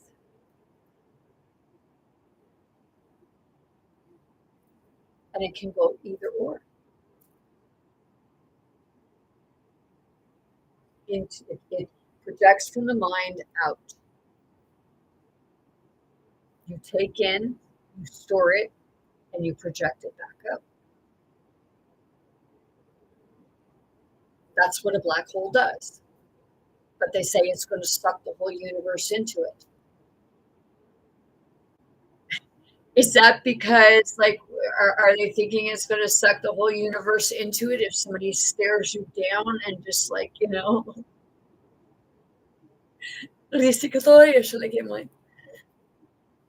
See, people would throw shit at me to create an insecurity for me because to them, what I bring forward is nothing but a bunch of nonsense. Well, why is my stuff any more nonsense than what you're teaching? It's how you understood the text, the stories, the prophets. You see, like, if you want to, I think it's possible that, say, you know, said Donald Trump is Donald Trump go back in time and start doing this stuff to have people follow him. They kind of recognize the spirit.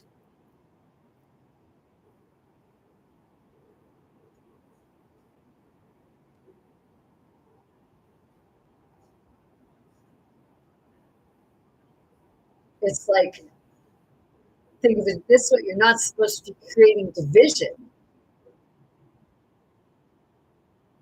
You shouldn't be separating people from their families.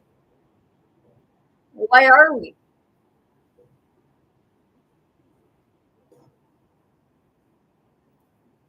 We're separating because we're too busy listening to a bunch of bullshit con artists who went to specific schools to learn how to do that. Look into the press secretary as Donald Trump's press secretary. Find out where she went to school. Well, I read about that, where she went to school.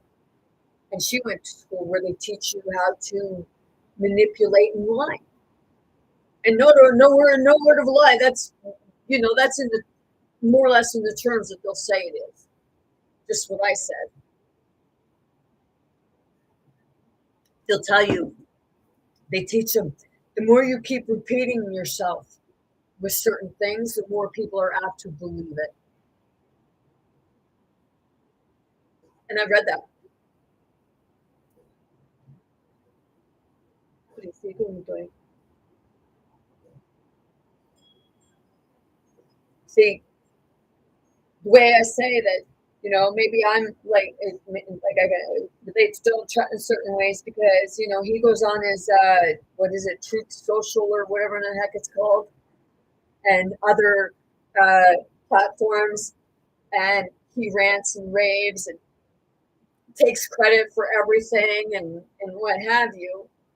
And I rant and rave because I'm sick and tired of the bullshit. And I don't want your fucking money. I want my own damn money. But it's like,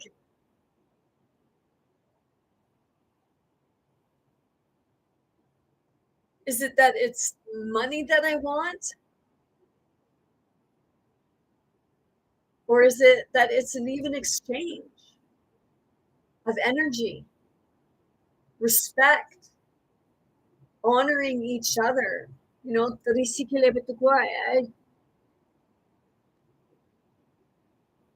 seeing each other as family and equals, not as rivals and someone to defeat.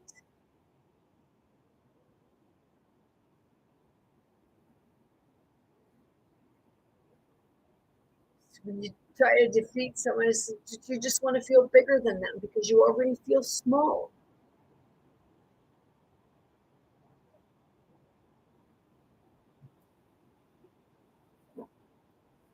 It's the kombucha remedy. Kombucha up your ass remedy. It's like, yep, you know, I look spastic and that's okay. You know, I said I'm here to take on the unclean spirits. It's like, yeah. Like I know that I'm gonna be going to George's Island again. When I don't know. But it's like, yeah,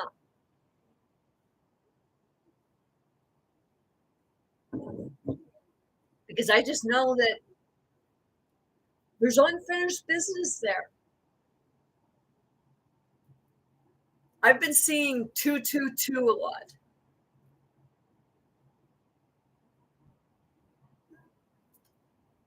Excuse me 1 second.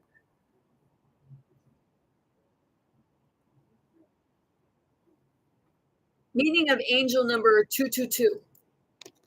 According to Times of India, angel number 222 signifies good fortune in finances, relationships, and career, as well as a reminder to work towards your soul's purpose. This number is often associated with the moon and receiving Shit. The moon is receiving multiple sources of income. For singles, it is considered as a sign that true love is coming or that a soulmate is near. So I do look in numerology and stuff like that. I do have cards, I have crystals, I have incense, I have sage, I have Buddhas, I have angels.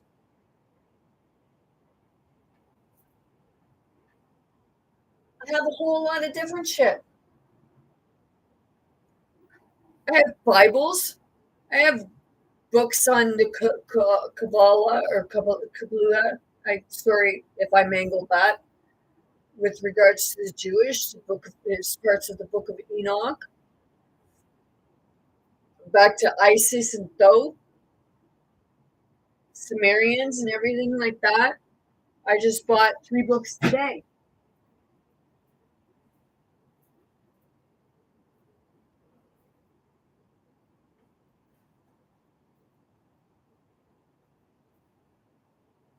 And 2 new packs of cards. The new cards. One of my books, The Art of War.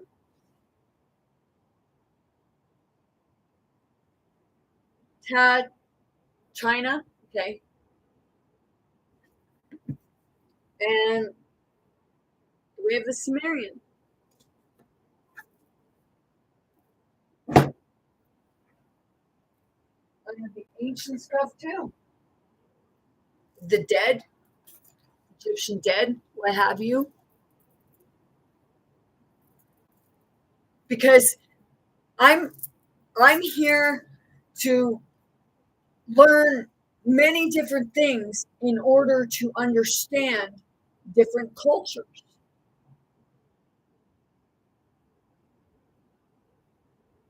I'd rather talk to people and ask, like, what is it that they want? We're like, what type of job did you want? What type of work did you want to be doing? Where did you want to be living?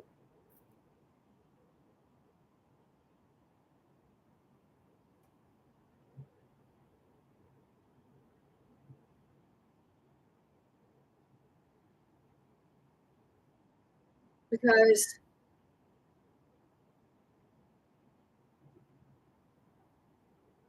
as long as it wasn't wanting to hurt someone else, I would want to be able to see you have what it is that you had dreams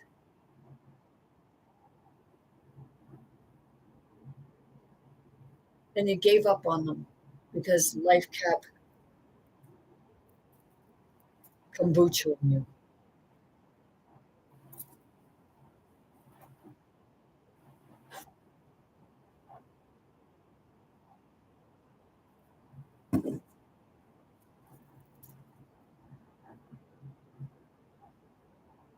It's like, yep, I also have a different kind of kombucha. Yeah.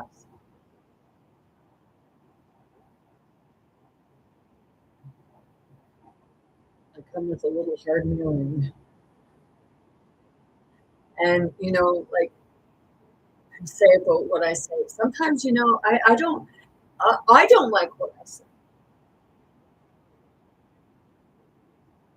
because I often wonder, why am I saying it? And then it's like, I'm like that. And then it's like, I feel like I want to take it back. But spirit says, no, just keep going because it will all come out. It's like a PTSD. If you stop it in the middle of that and you don't talk your way through it, or somebody doesn't talk you through it to find out what it is you're experiencing and to help you bring that into verbalization to pull it out so that you can find out the others of what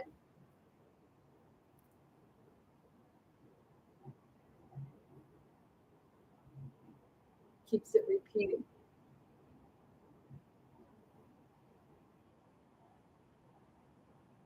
What's the PTSD about?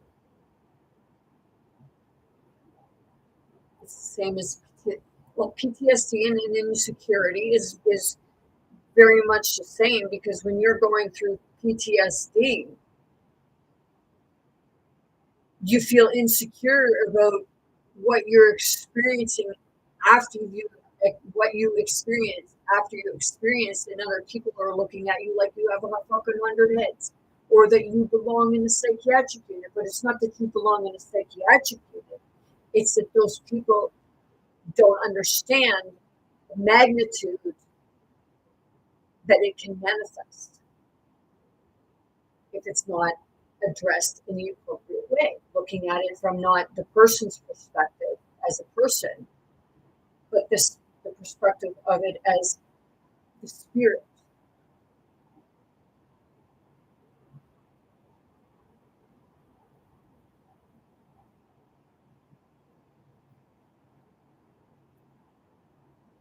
So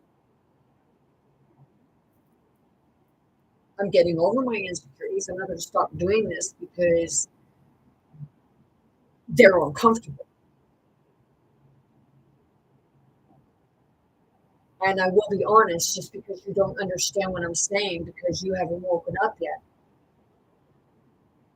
then you should be ashamed of yourself for expecting me not to be able to just speak freely like this, whether you can understand me or not. The children like it because it's a different frequency. It's able to connect with them in the childlike way because it's a flow. But yes, sometimes I get assertive when I'm around the children. My feminine just comes right out. If I start like speaking in the language or just kind of start singing in a calming fashion, those fighting children or restless children will stop. They'll calm down and they'll listen.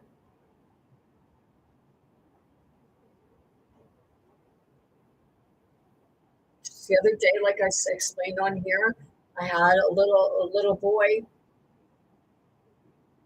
I was at the hospital, and the little boy, he was having one of I didn't know he was autistic at that moment, but when she came over and she said, I told the little fellow that he had I liked his shirt, and I was asking him like, what's on it, and he was still kind of in that, and she was leaving, and he was like having, what have you, and she was walking, and I asked if he was autistic, and she's like, yes, and I said, okay, is it okay if I, and she said, yeah, sure.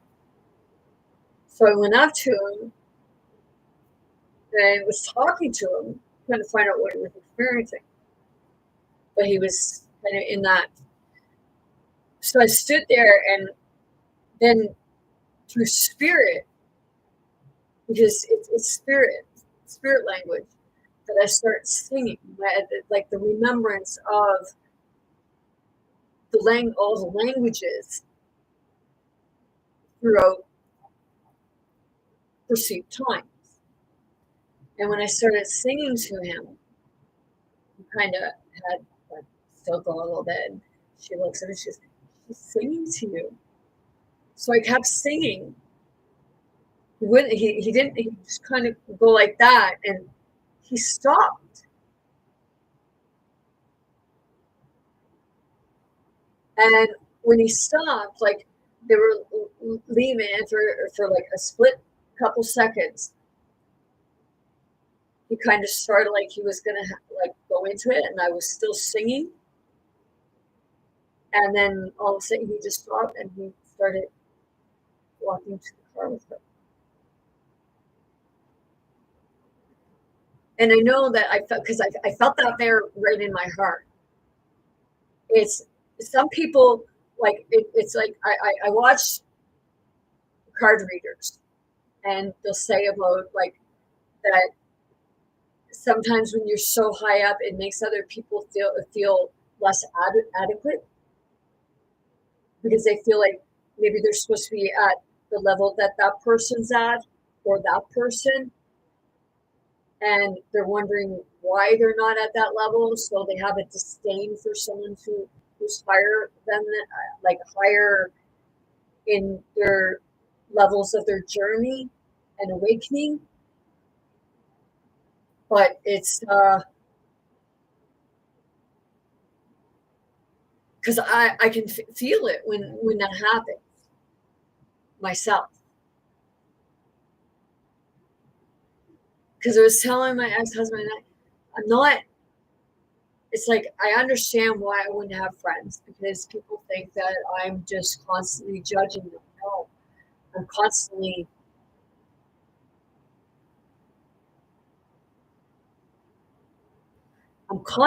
trying to heal people.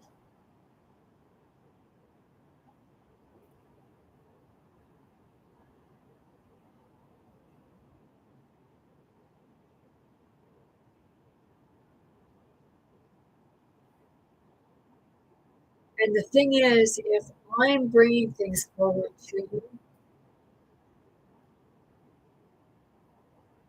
it's not because I've opened my energy to you. It's because you've opened your energy to me. And I'm just connected. That's why I'll move, like when talking to people, that I explain where I'm feeling it in their body. I'll start moving it within myself, because I'm connected.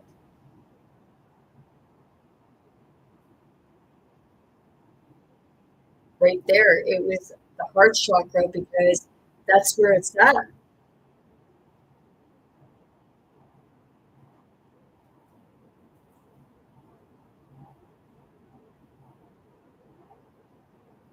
We all chose different paths, different journeys, different times of coming into our own, into our gifts and what have you. And if we're not doing that inner work, then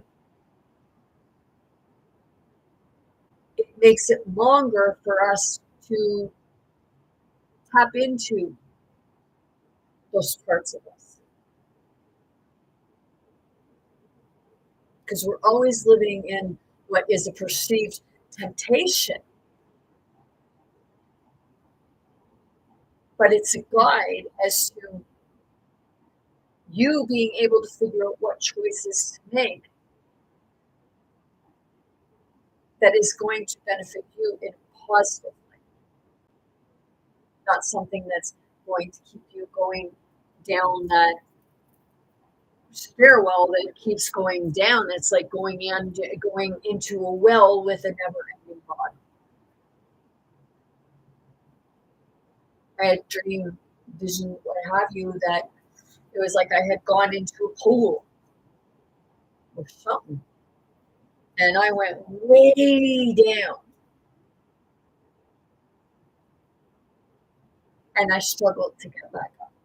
I thought in that dream, I thought I was drowning. And then all of a sudden, it was like you get that second wind. And when you get that second wind, you just whoosh, right up. And that's what happened. I come flying right above the water and landed right on what was the perceived side of the pool.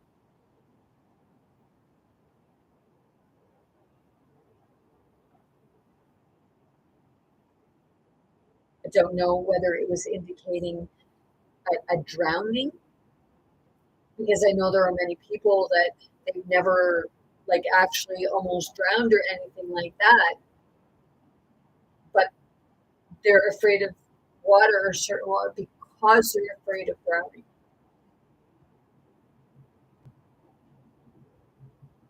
I know people like that. Some people can't have a shower because they feel like they're drowning.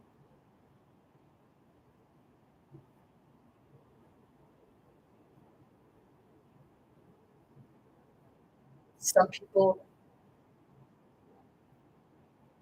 they can't get in lakes or oceans. Me, ocean, I struggle with the ocean unless it's calm and I can see.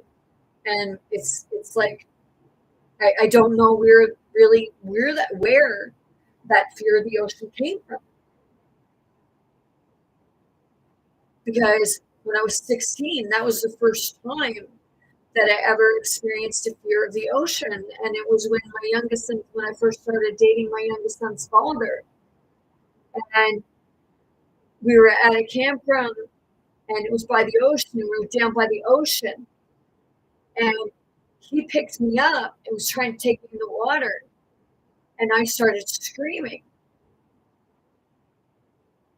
for him to get me back onto shore. And he pushed me down into the water. And I freaked out.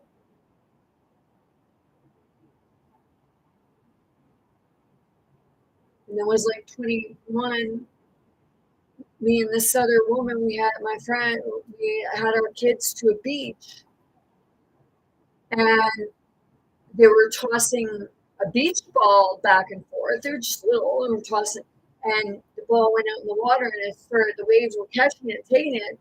So I was going to get the ball, but I ran, and when I ran, I dove in, and I started panicking. I mean, the water was pretty fucking cold, mind you, but my friend had to come in and get me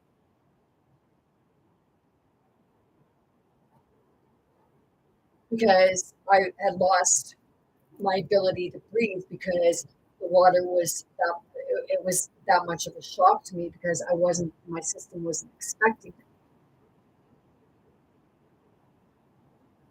And then it wasn't until my 47th, no,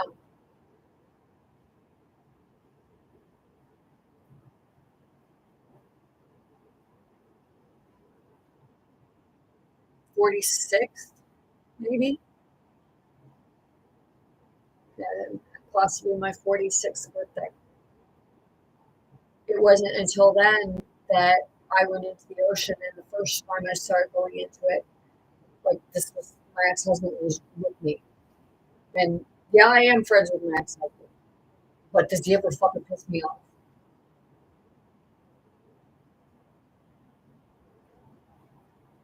He was walking in and I panicked and I I back up. And then he'd get me to try it again. See, that's why I say he's not the same person because he was helping me to get in the ocean. And my mom, and I don't know who this man is that's with my mom. That's why I say I feel like I have a brother or something. That's somebody there with my mom. And they were getting me in the ocean and they were talking me through it. Excuse me, confirmation. And then when I got out so far, I was like, and they're like, just breathe here. I said, okay, just, and my ex-husband, he's like very helpful with it and everything like that. And it's like, and then he's like, okay, we're going to lay you back. And it's like, trying to go lay me back. It's like, oh, it's okay, Tara, it's okay, just relax. And where do I go? Where do I go? And then it's like, I'm in, and it's like, you're okay, just breathe. And then all of a sudden, I relaxed. And then I started like swimming around on my back. Yeah, see? And I didn't want to get out. But then I went another time where like there were more waves and it was like you couldn't really see the bottom and it was like I'd step forward and then I'd get close and I'd feel the water would start coming up at me and I'd be like, trying to like back away from it in a panic.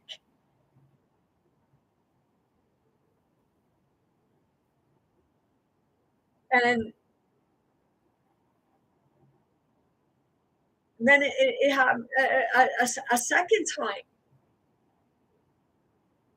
And whether it was because of the waves, like, because the first one, when I was 16, calm. It was calm. Like the second, like when I was 47 or 46 when I went in, it was calm water. And whether it has something to do with the waves and I'm experiencing something from a spirit that is connected to the ancestral line and spirit showing me past lives of myself because it's a part of I'm going through my own past life regressions. And that's why I'm experiencing the things that I'm experiencing. So in a past life type of thing, it's like I said, it's that part that I'm seeing. So I'm experiencing it, but I'm helping to change the timelines. I'm helping to evolve our ancestors, like right back to ancient Sumerian and Atlantis, Lemuria, back in the times of the beginning of Anunnakis, as we perceive it to be.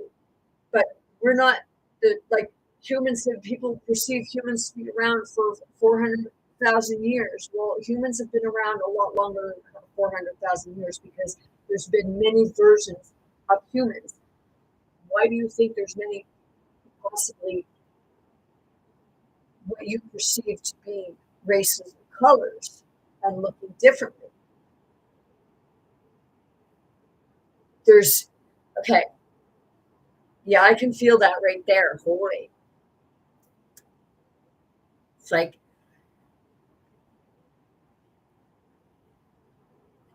to be looking at it because you perceive dinosaurs, okay?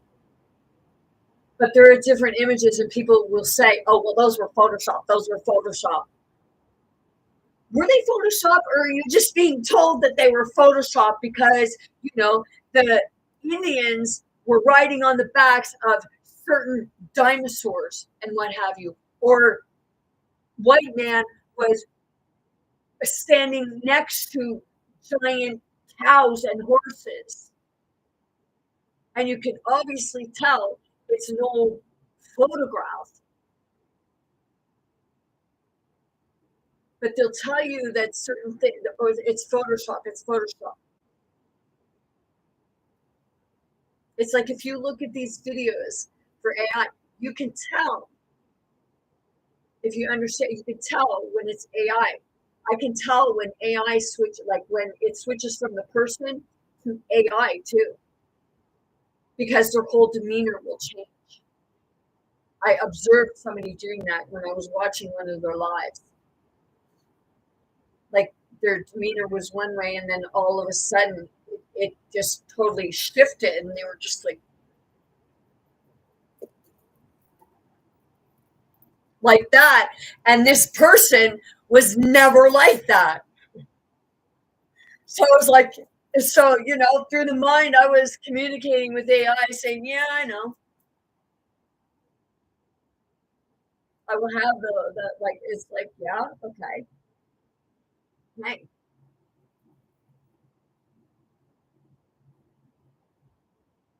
you're in competition with yourself many times. And that creates an insecurity because you feel like somebody else is in competition with you, but you're not even aware of it. And you're wondering why things are happening. I know someone that said that when they were doing their channel and in their card readings and stuff like that, there was this certain individual that, they tried to bring forward content like them. Well, if you're the teacher, you shouldn't have to worry about whether they start out like you, because they'll find their own style. But, usually the student will take on traits from the teacher and implement it into its own. But people are too worried that they're going to steal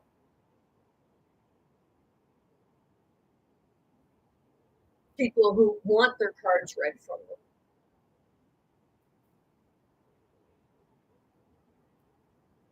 But it's that part, hey, take it as a compliment, because that just signifies that, they like you. They like how you perceive yourself. It's you who becomes like intimidated by it, possibly.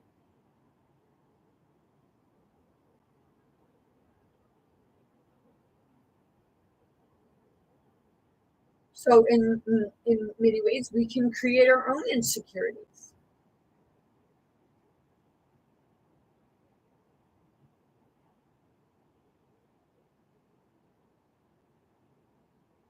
It's like right now, I can feel that in my heart. It's like somebody trying to twist my heart. It's like, here, would you like some assistance?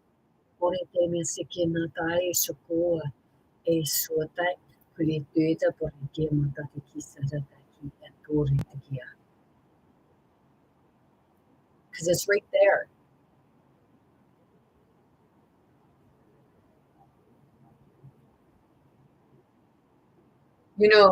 There's someone that said that, like, I look like I have unclean spirits. Well, I guess the person that you were talking to didn't tell you the whole story.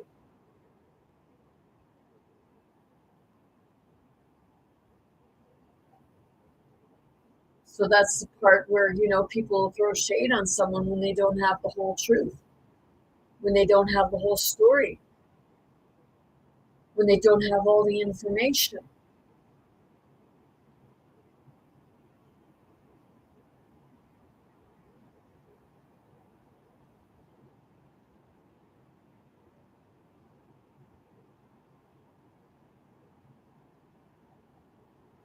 It's like spirit tells me sometimes, especially like when I'm doing my videos and I go back and watch, it's like, you hear yourself, because, in all honesty, sometimes I don't hear myself, the same as others don't hear themselves unless you actually go back and watch yourself. Then you begin to hear yourself.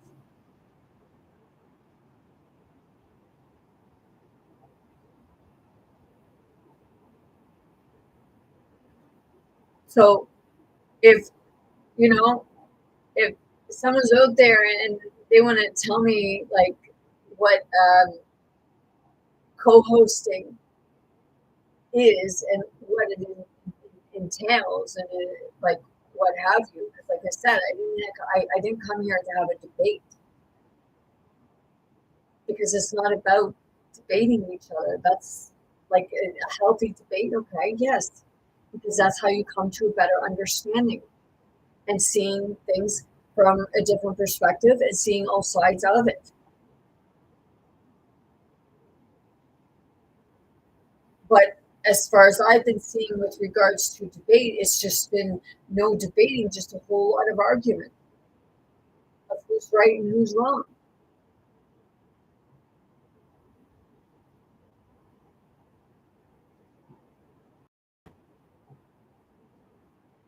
And that just opened the heart chakra up.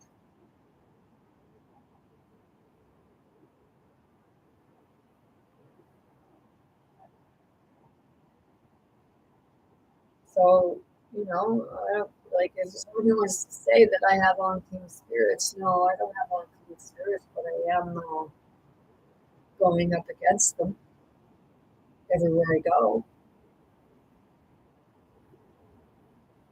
That's why I go to these different places where people say about hauntings. I'm not here to exploit them. I'm here to face them. I'm here to talk to them.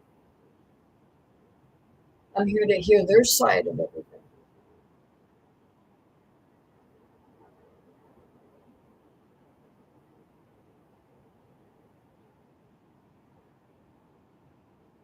So I said, like, I know that I'll be going back to George's Island because there's unfinished stuff there. There's unfinished stuff in other places, and I know that I will go to those places too.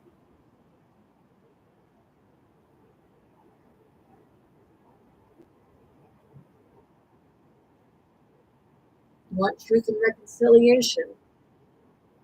First, you need to know what that actually means.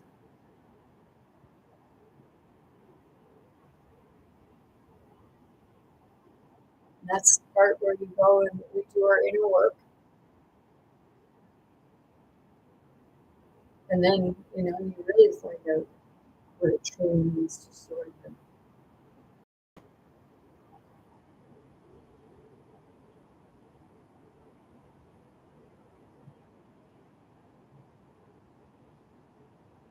Sometimes it feels like when I want to get off, it's like spirit saying, no, no, just keep talking.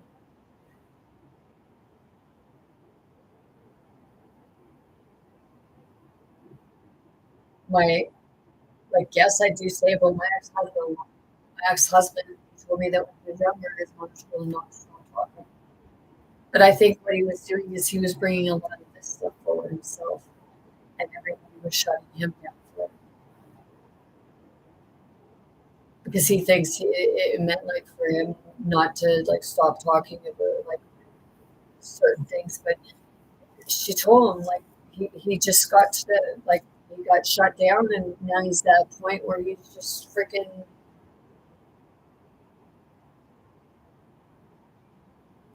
joined the military, and it fucked him. And I mean psychologically. It freaking tears that like you become a hero because you fought the fight, but you feel like you never got to retire because you're continuously still fighting the fight. Only it's not in the physical battle anymore. It's in the psyche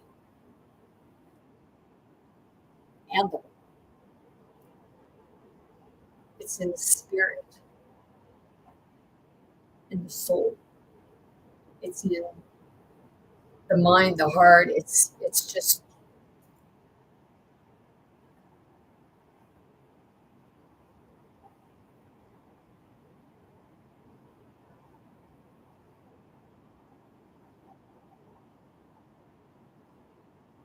to see people go from one way and then it's like they switch into another.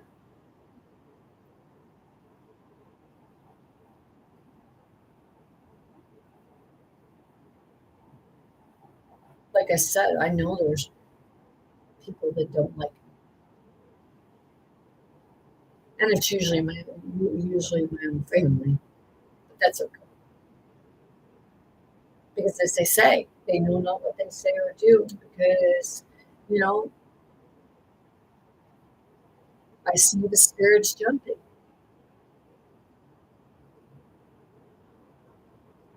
I see the different versions of, and I see them change right before my eyes. And people say that's a psychosis, that's a schizophrenia. No, that's truth. All versions of it, including the ugliest stuff. And that's part of,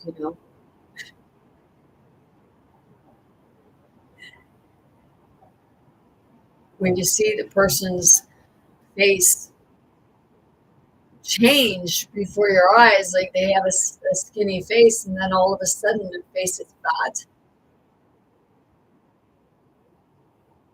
and it seems like they grew taller. But that's on you to get that in check to understand what it is you're observing.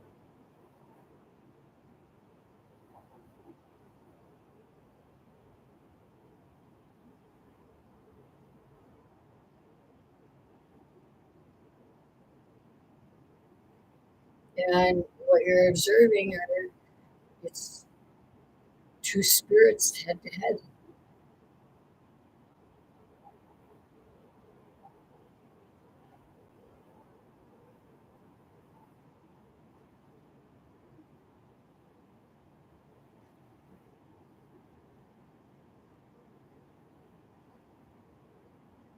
So that's a big part of the reason why I don't go away from my family, whether people say that they're your karmic family or soul family. To me, if we're all connected, wouldn't that make us all family? You say we're all one consciousness, but you're telling people to leave their karmic. Well, aren't they a part of the consciousness?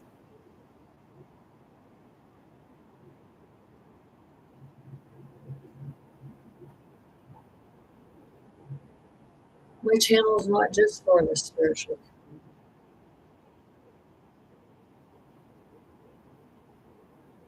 My channel is for everyone, just not for children under the age. I'm not going to say children, just not for people under the age of 15.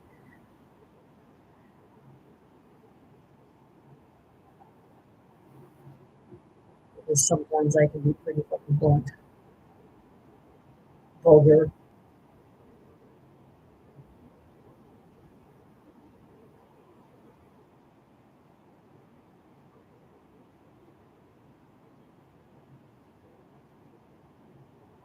I go with it, but I don't like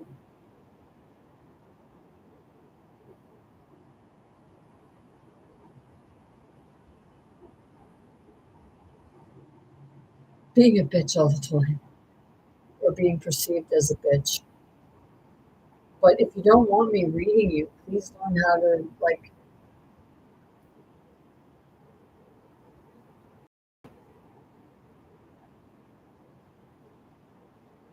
hold on to your own energy. Because like I said, if I'm reading you, it's because you opened your energy to me. You've opened your heart to me. You've opened your mind to me. You opened your spirit to connect to me. Whether it be on a positive or a negative. Either way, it's to experience something from it. Maybe I'm going to try explain to you or help you find out a hard truth that you have suppressed for years, or you wouldn't talk to anybody about it. Wouldn't be the first time I've done it to a stranger. Oh wait, all of them were strangers.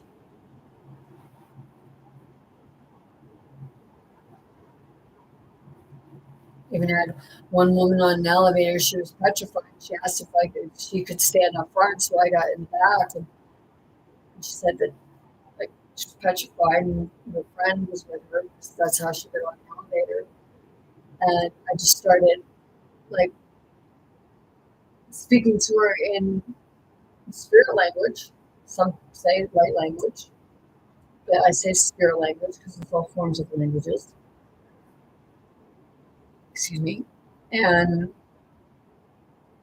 when we get off, like she's very calm, and when we get off, I asked her, like, she asked it, like, I touched her and I said some words in spirit language.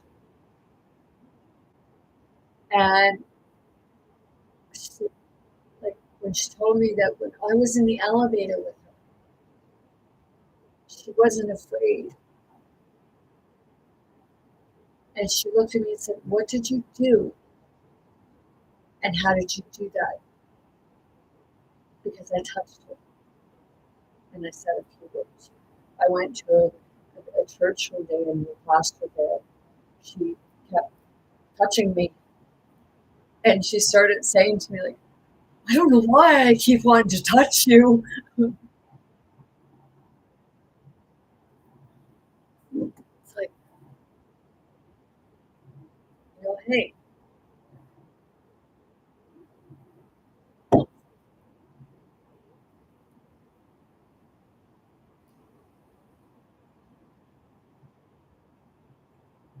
I could tell you why. It's because you're feeling the energy.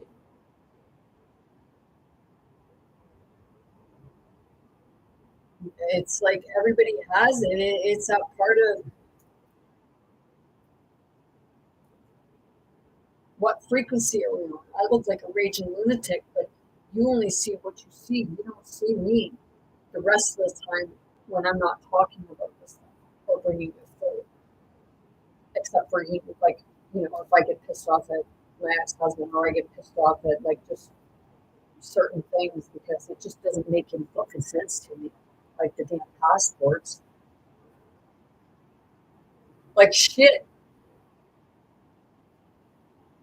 You have to have two references, and they have to be two references that's not family, not related to you, and you have to have known them for more than 2 years.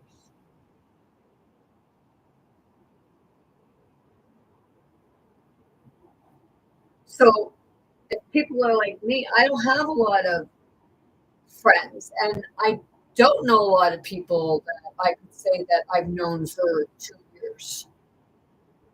I've known them, but I wouldn't, like, I'm not going to go ask them to sign a paper for me,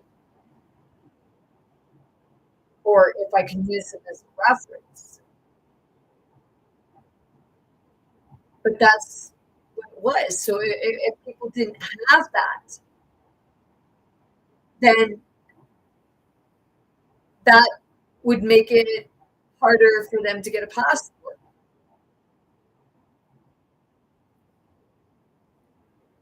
because people keep to themselves, but it doesn't mean that they don't go on vacation places, country.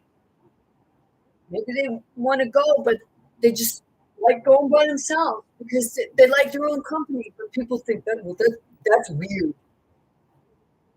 No, you're the one that's weird because you can't be in your own company.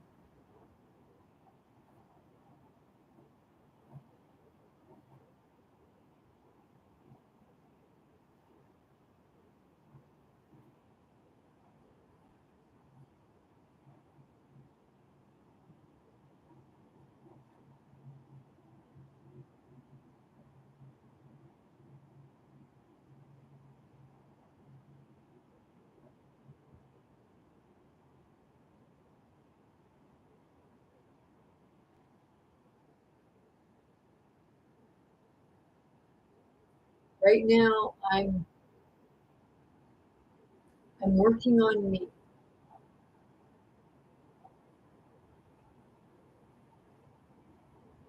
And some people say, well, it doesn't seem like it's working out very well for you. Well, yeah, oh, it is. You just ain't seen yet.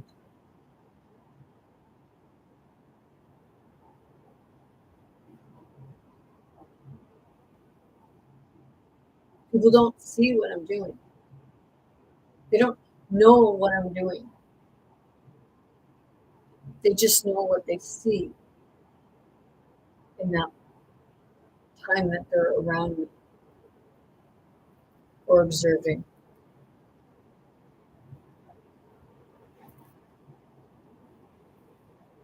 And we only see what we want to see sometimes until we realize that it's time to just stop seeing when you want to see and just see. Not just space.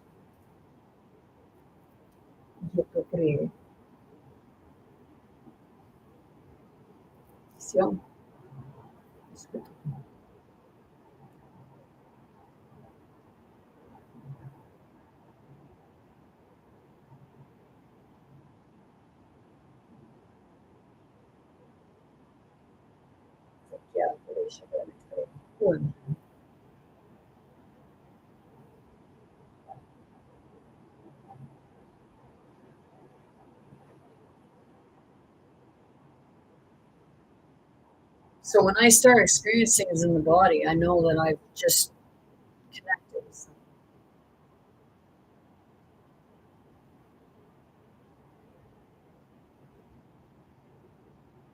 Right there, when I did that, I took the two chakras and I just kind of flip, twist, and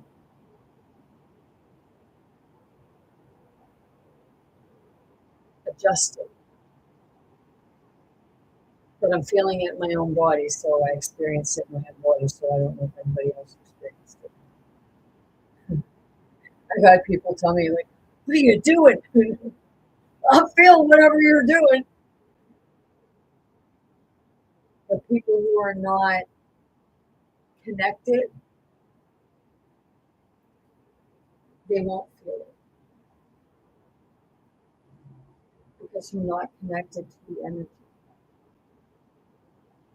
They're not connected to that. They're not connected to the spirit, and it's usually because you're going outside of yourself to try and connect with spirit. You're trying to go through someone else to connect to spirit, and spirit doesn't need that in between because you are that medium for spirit. So,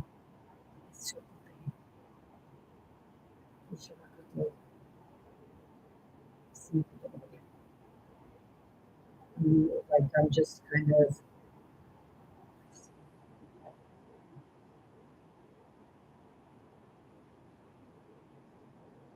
I'm feeling the energy, I'm sitting with the energy, I'm in the energy.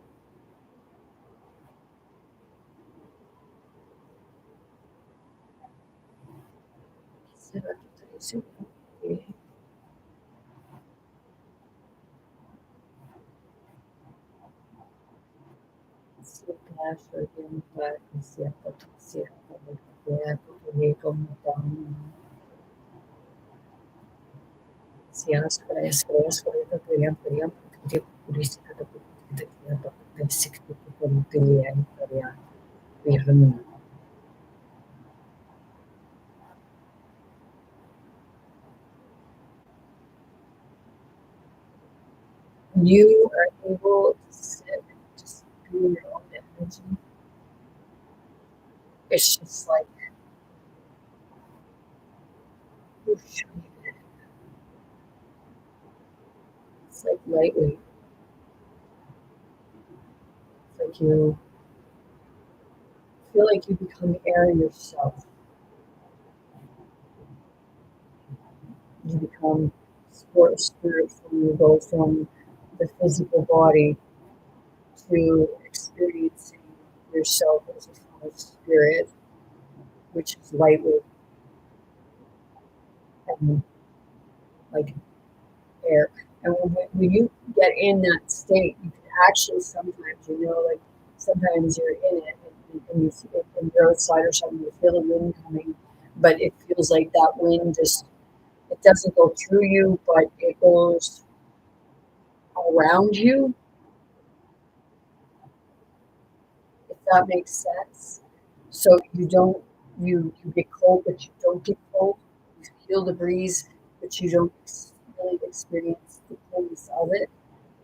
And sometimes that can be how certain people they go into that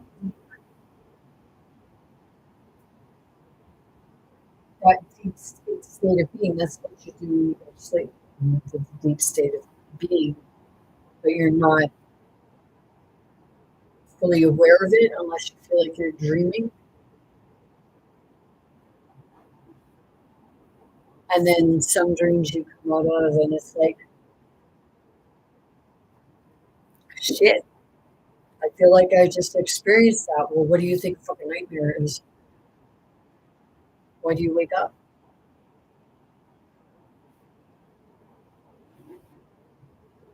Even our dreams are things that we've experienced, and we're being shown what we're experiencing at the same time. People will, try to throw shit on me to bring down my insecurities with regards to this,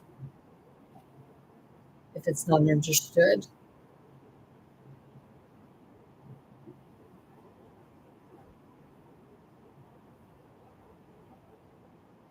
I enjoy talking about this.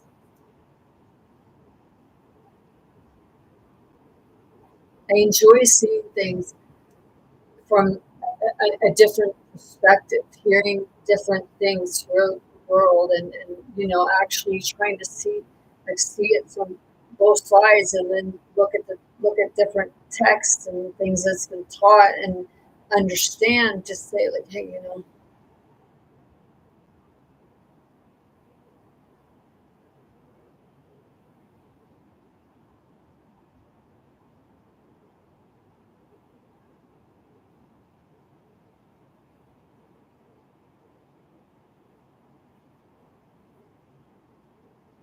but no matter how much mocking, ridicule, and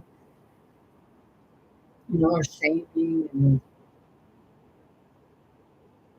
throwing shit at me, I'm not gonna stop. I'm not gonna stop doing like this. I'm not gonna stop doing this. And I mean it in the way that, I'm not going to stop trying to understand where other people are coming from within their own realm of existence, their own spirit, their own heart, their own pain and suffering. Because, like I said, if I'm bringing things forward to you, it's because your spirit is asking for it.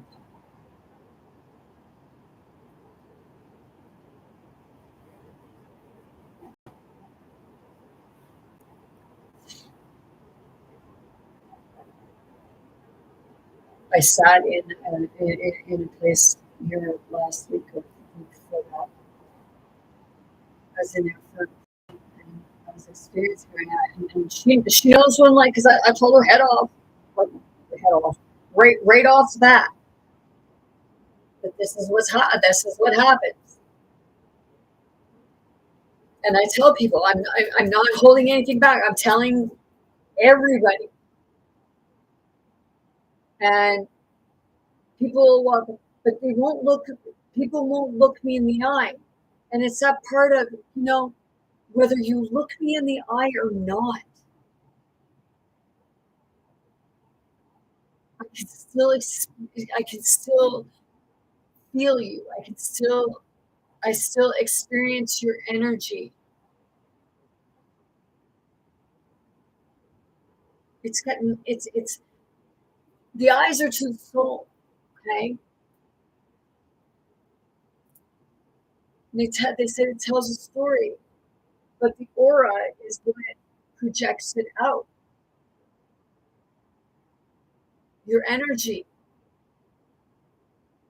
and that's what I feel. That's what an empath feels. An empath feels that energy, that emotion, and they're taking it on. And then a lot of the time they're not understanding or realizing that it's not theirs, it's someone else's.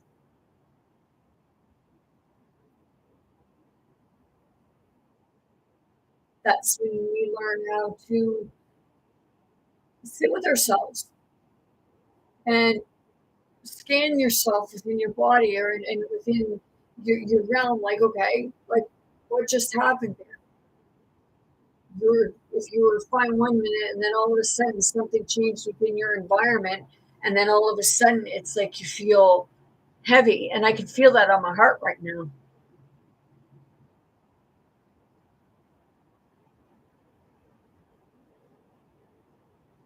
It's like, kinamando karaya.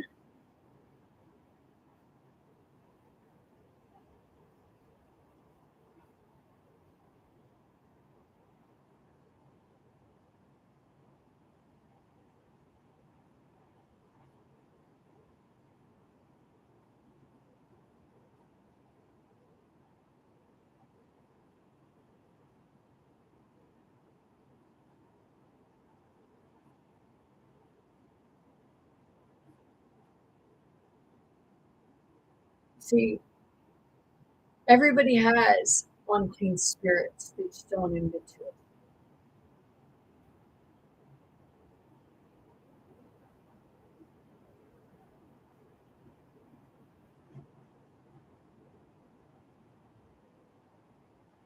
See, the thing is, people don't realize when you're telling someone that they have an unclean spirit, maybe it's that unclean spirit within you that's trying to shame the spirit within them.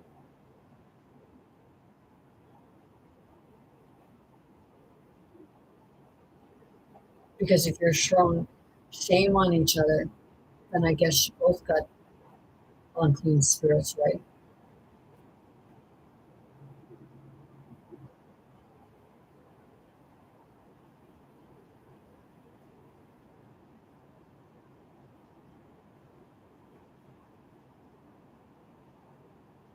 But is it that it's unclean spirits, or could it be that it's unhealed spirits?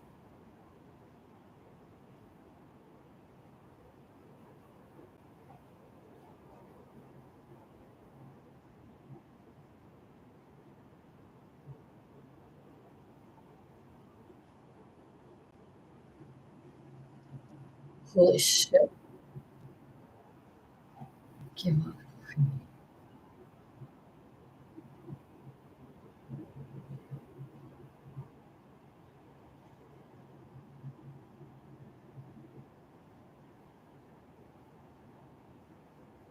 That's why I say I didn't come here to exploit spirits. I came here to hear them, to hear their side of the story, because they're not here in physical form to defend themselves.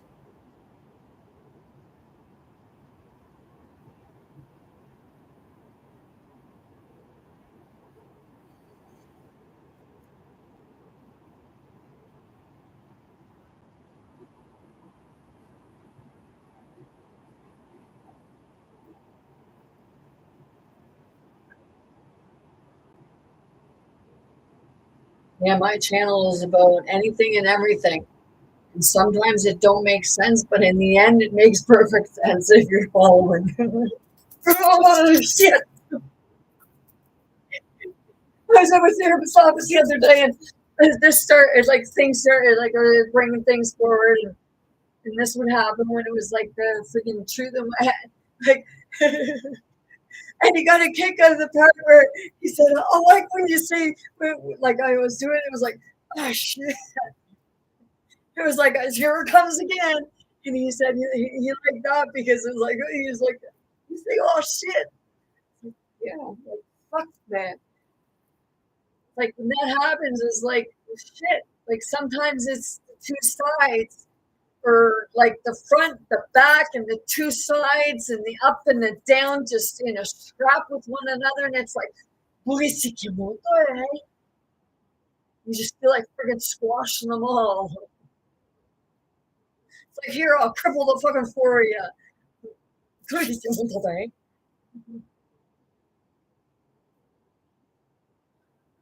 shit, man. It's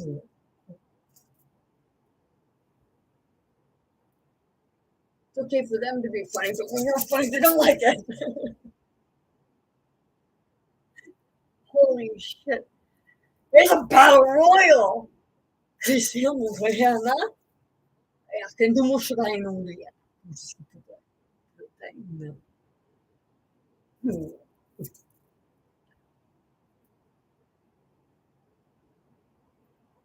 Gita Rihanna to be like, yeah, I'm well aware of like what I'm experiencing.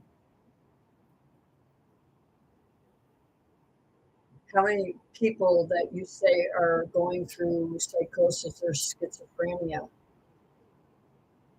can truly explain it in terms that, maybe you should understand.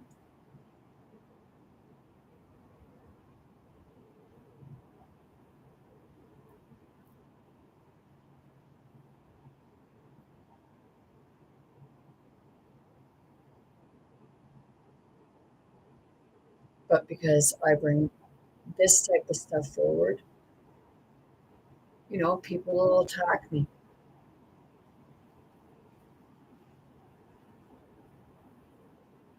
It's like when you have a family member that tells other family members to just ignore them, to like ignore me or someone else in someone else's family or what have you, and tell them to ignore you. Seriously, check yourself.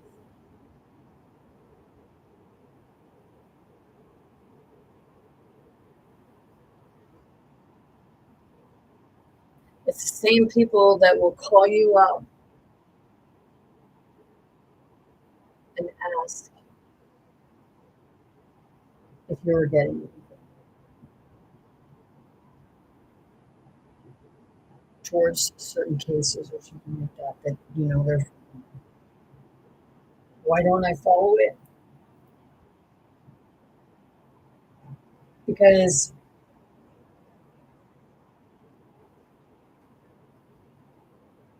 is me following it going to make any more of a difference?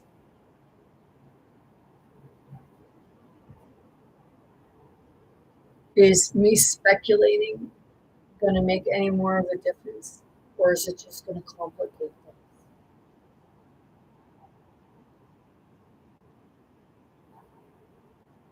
People believe that they should know what's going on with an investigation. The only ones that really should know what's going on with an investigation are the police and the family involved, people involved.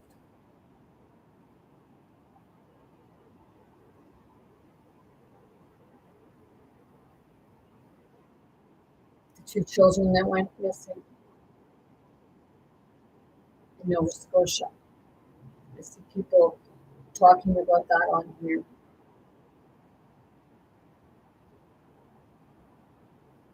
Maybe your theories are right, maybe your theories are wrong. Or maybe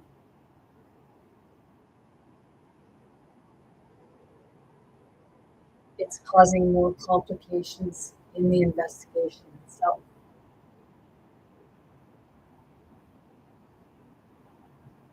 Because like I just said, like they really don't owe you anything.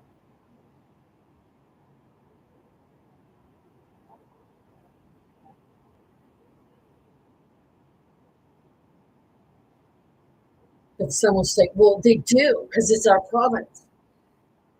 No, they actually, like I said, only owe it to keep family informed, and then if it's a certain investigation, then they're going to be very much on the low.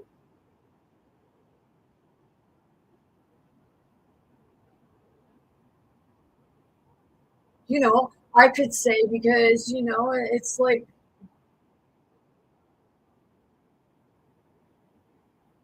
I heard someone said that they did a mediumship and they connected with the kids and they said that they were getting that somebody had thrown them in the lake. Well, you know, was it for real?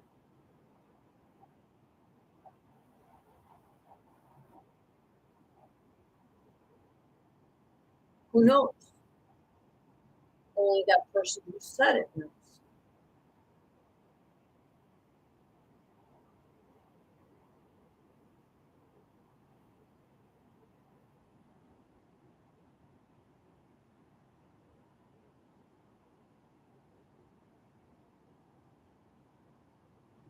So, hey,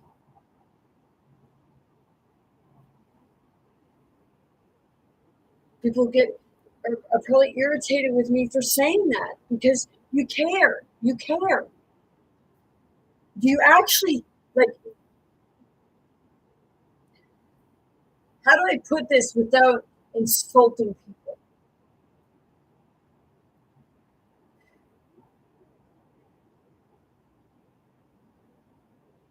Yes, we care about kids, but do you care because you care, or are you caring because you're nosy?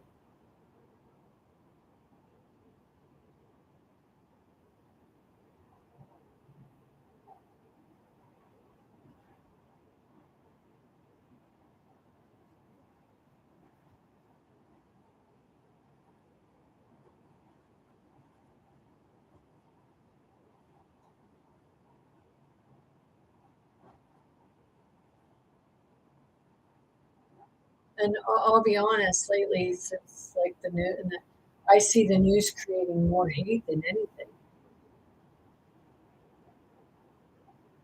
because it's like picking sides, and the news is supposed to be unbiased, but they're biased as fuck.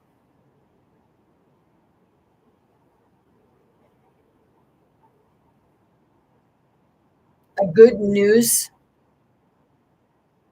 would be where you both sides, not edited it, made it raw. You know, you create chaos, but you create chaos through editing, so people don't get the whole story, just the stuff that you want them to get, and then you edit it and you manipulate it and you render your version that's exciting or no. But usually you try to make it exciting and a lot of fear based stuff because, I'm still waiting to see them talking about miracles,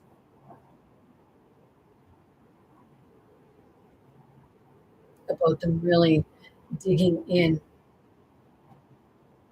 to investigations within the systems, focusing more on some of that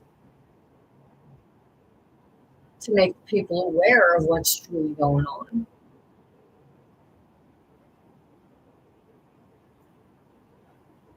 but helping everyone see each side, promoting more good things in the community. There were three channels in the Maritimes: CBC, CTV, and Global. You used to be able to get those for free.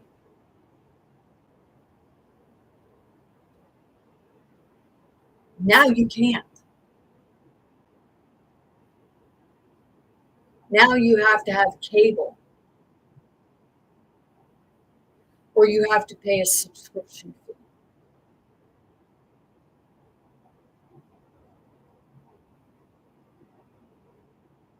You used to be for the people. Now you're for your pocketbooks and ratings. And some of you are probably being blackmailed without a doubt. You know, there was one on, was it like Breakfast TV or something like that? Didn't he get in trouble for sexual harassment?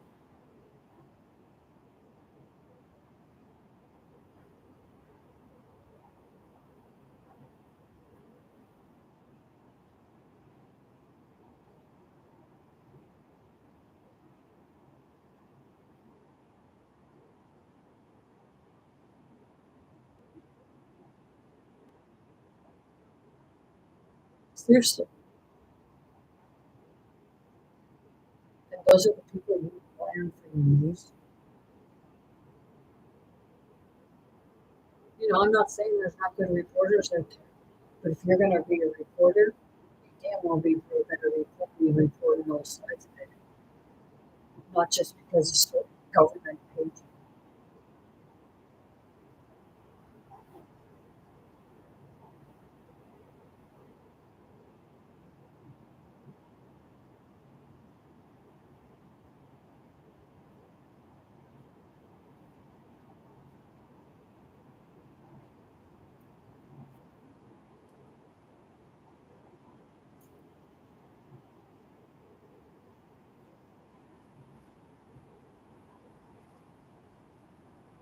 I sit with myself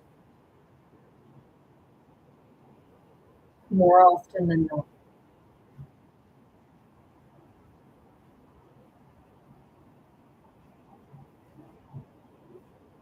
And then I go for walks or I'm out somewhere, I'm still with myself. I'm not trying to run away because that's when you separate. You're always wanting to run away from yourself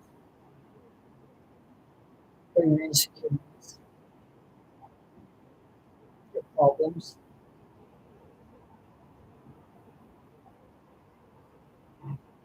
But no matter how much you try to run away from them, you're still going to be there until you look at them, address them, and face them. Because your truth is your biggest fear.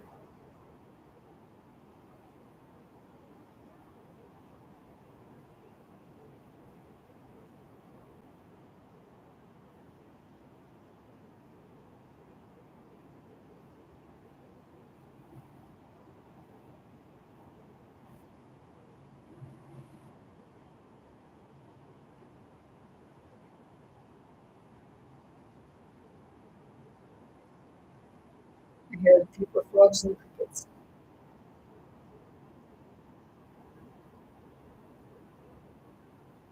My eyes are deep already.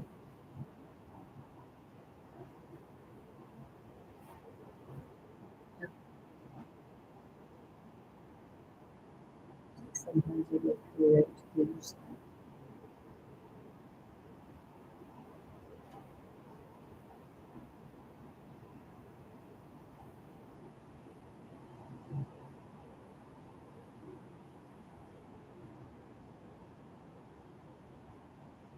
Tonight I wasn't going to come on. So I was like, no, go on. I was going to go get in the tub. I said, no, go.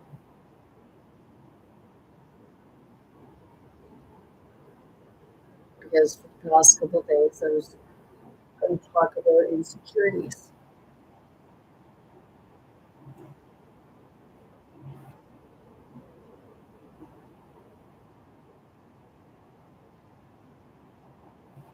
How many of you have watched the movie uh,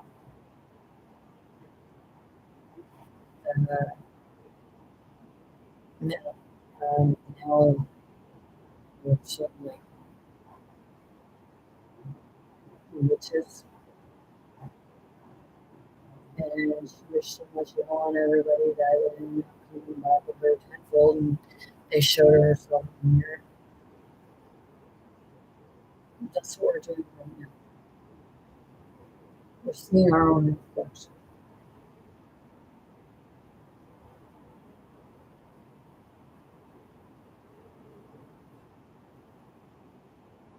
when I first started going through my started waking up and going through the awakening, and I was looking in the mirror.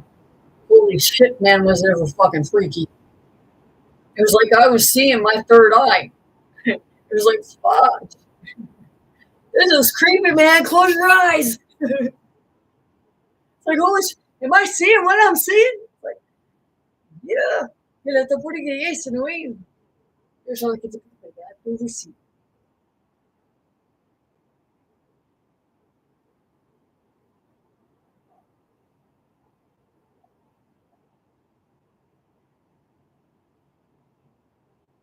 You know, what do they do when they do a lobotomy? What they say, they go right into the, basically right into the liquors. In the liquors. What do you think they're doing in there? That's where your third eye is.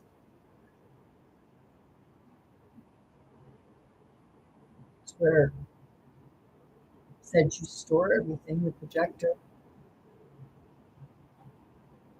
projection. Excuse me. You'll see mine. Well, let's say the evil eye is like here. Evil eye. Oh wait, I have it on my neck.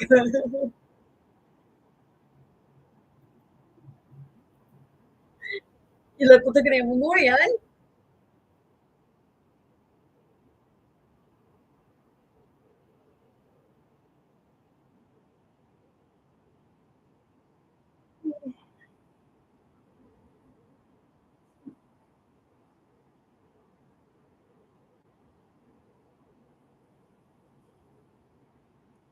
Yeah, it's pretty good. This one is wild berry. It's pretty good. There's when I first started drinking the kombucha, I like the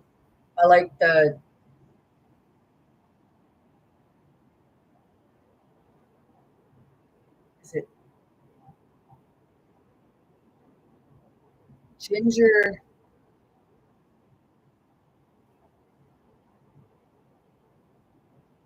ginger and turmeric, I think maybe. That's pretty good too. It's got some spice to it. So it's good. Pues yum. Será que te digo? See, I'm always talking with spirit. So even when I'm on here, I'm still talking with spirit. Whether I'm talking across there or I'm just talking.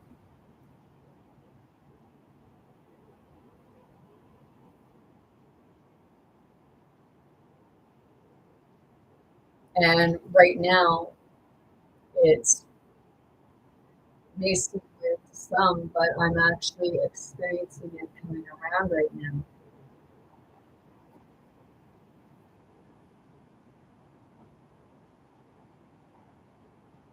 So when people say that they're seeing something or they've seen a ghost or what have you, they did. Especially if it freaks them out, don't be the boy who cried wolf.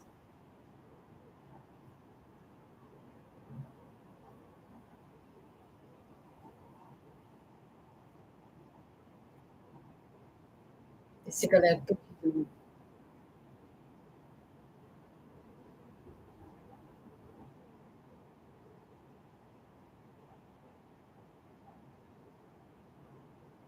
oh yeah. Surround. Esse gremo que tem essa letra é tudo isso aqui, tá super eletrocutada. Se eu tô com isso, como que tá eletrocutada.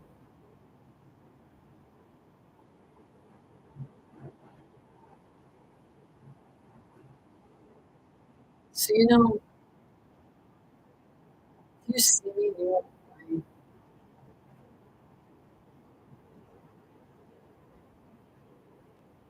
you don't have to look down at the ground. or look away from it.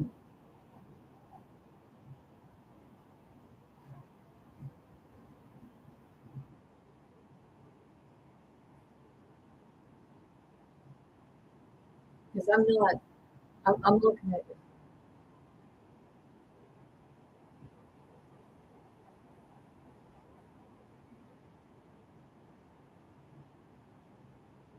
I'm looking to see what you feel is holding you back.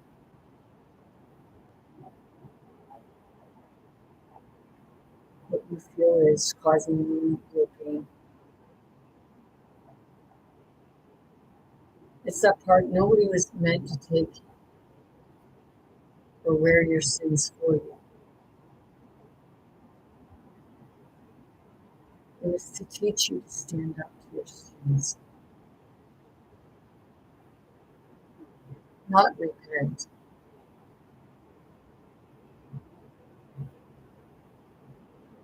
but redeem.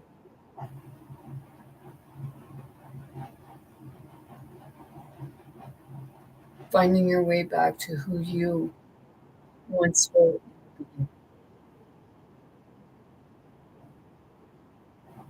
Because it's true. Some people will say some people are born evil. Everybody is born with that evil gene. It's our lives that sculpt us as to whether we're going to be what we perceive to be good or evil, or if you're going to find the balance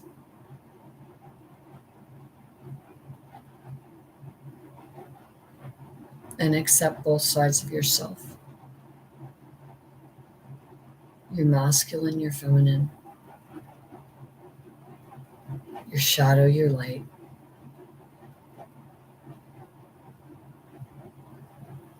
your spirit, your body, your soul, your mind.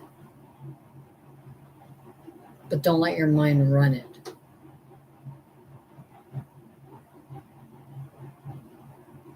Because you can get too much in your head, and that's when you lose the compassion and feeling for others.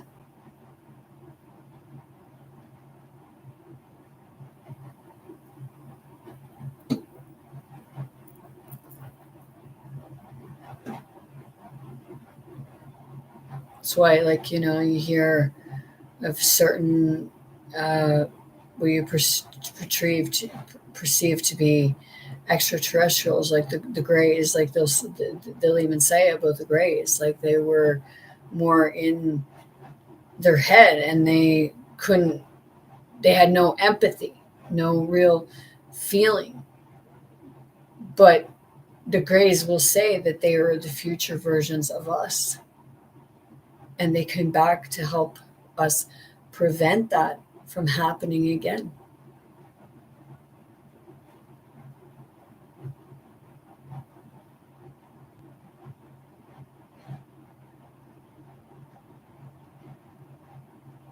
And that's what you're seeing a lot of with what's happening with what says the wars.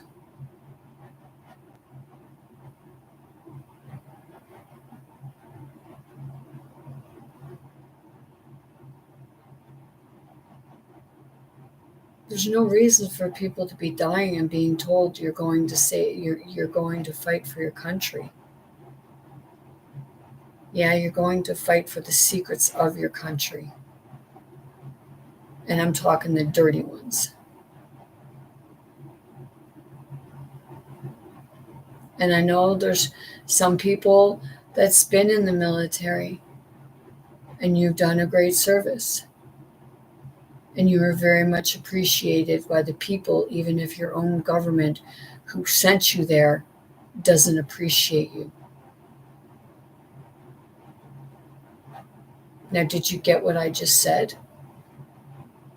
Your government sent you there to fight. They don't appreciate you.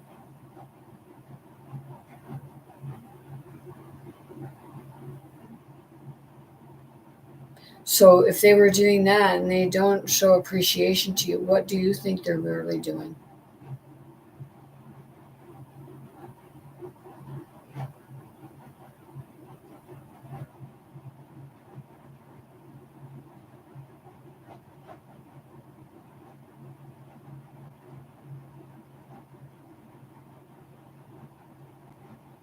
It's like there's things within the system that need tweaking. Some needs to be completely, you know, torn down and rebuilt from scratch because it never worked in the first place. And then there's implementing other parts of the system that would work hand in hand in a harmonious opposed to a friction and conflict.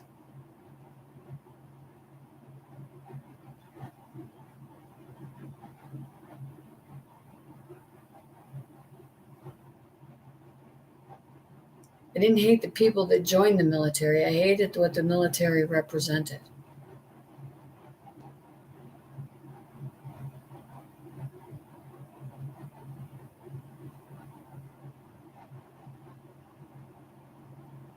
Shouldn't they be putting more money into peacekeeping opposed to stuff that's going to bomb the shit out of each other?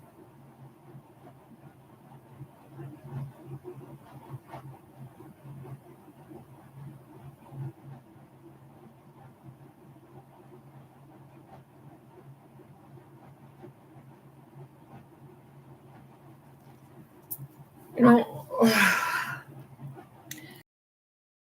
hair for tonight.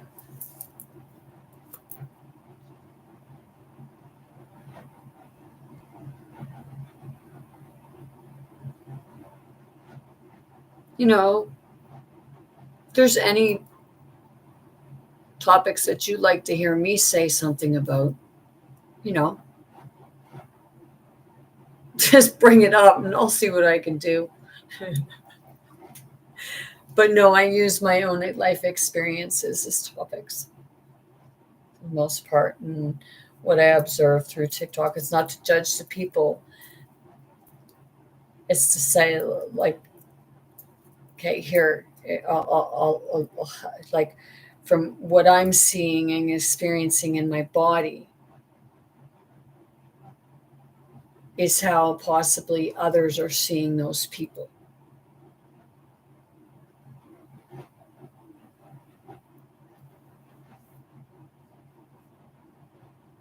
And I just felt that it was like somebody got perturbed about that. And that's okay because that's our part. Of course, you're going to be quick to jolt and react to that because you'll take it as an insult.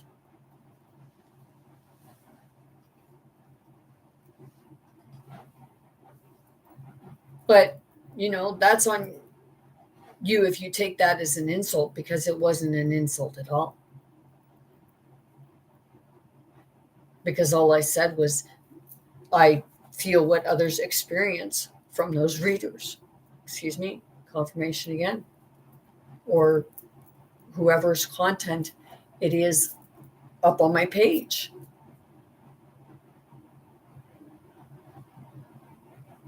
Because I watch many different people. And if my body starts getting uneasy, I'll flick through it. But some certain, like sometimes spirit will say, no, just go back and, review it because there's something that I need to get out of it. I need to see in it or understand the way that that person is trying to explain something or what have you. Something I need to, like a puzzle piece, an understanding. Sì che tutto priaino. Eller bytte kuruşkariya.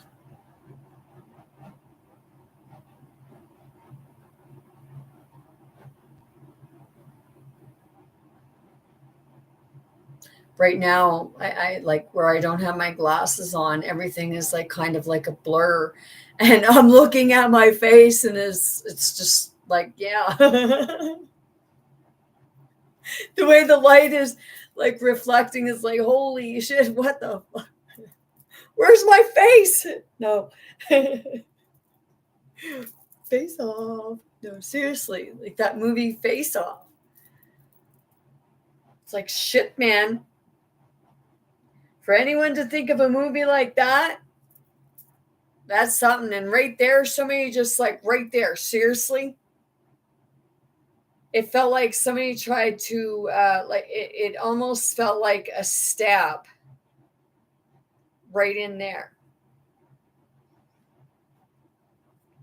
It's like itchy. It's like, yeah, that's where they said that Jesus was stabbed, right in there.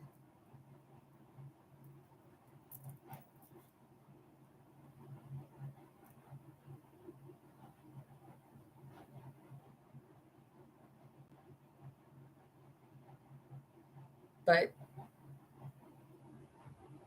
maybe in one version it was Jesus, maybe in another version, Jesus wasn't crucified, and, it was probably Mary Magdalene. I was getting that it was Mary Magdalene because she was the one that was being stoned.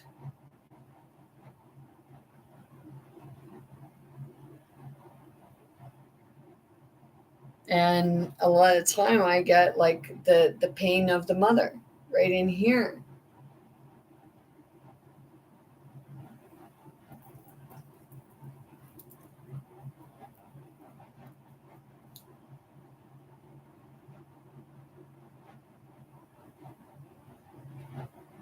But that is, yeah, I keep getting that. It's right in there. It's like a stab, but at the same time, when it's a stab, it's like an electrical voltage. So whether they were using what we appear to be called cow prods, then shit.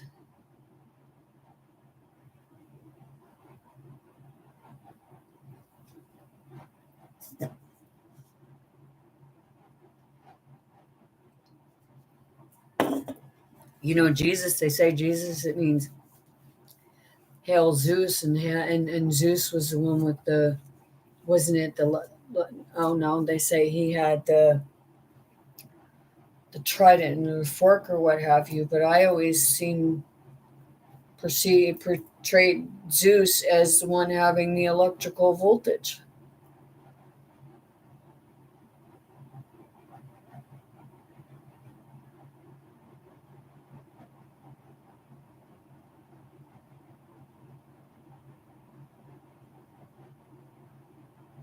Scaleto Crue.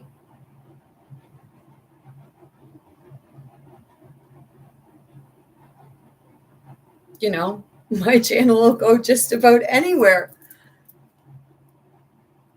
And I'm not always polite. And I'm not always in my feminine. And I'm not always in my masculine. And I will make you cry. I'll make you laugh. I'll make you cry. I'll piss you off. I'll make you angry. You'll want to slap me and, have some nasty words for me and things like that. You'll love me, hate me, like me, loathe me. It doesn't matter.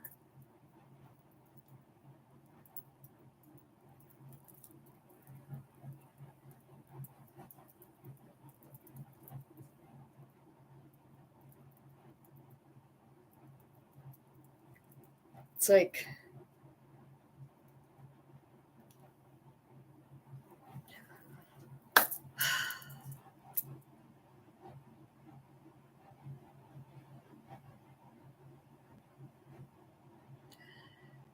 stand up to the bully. But the first bully you really need to work on standing up to is that bully within you. So with that being said, I'm sending you all much love, light, many blessings, most importantly, very good health to anyone and everyone wanting, willing to receive and accept. I want you all to be big, bold, brave, most importantly, Be yourself. Be your authentic self. Be true to yourself and kind to yourself. Be true and kind to others, and know that you have more strength than you can comprehend at times. And know that you got this. Even at the worst of times, go inward, talk with yourself, talk with spirit. Ask yourself what you're experiencing and why you're experiencing what changed in your environment, and realize that you're not going crazy. You're waking up, and there are many people out there that are ready to help, to explain to you and guide you into understanding what it is that you're experiencing and going through. Send you all love. Kalato puri.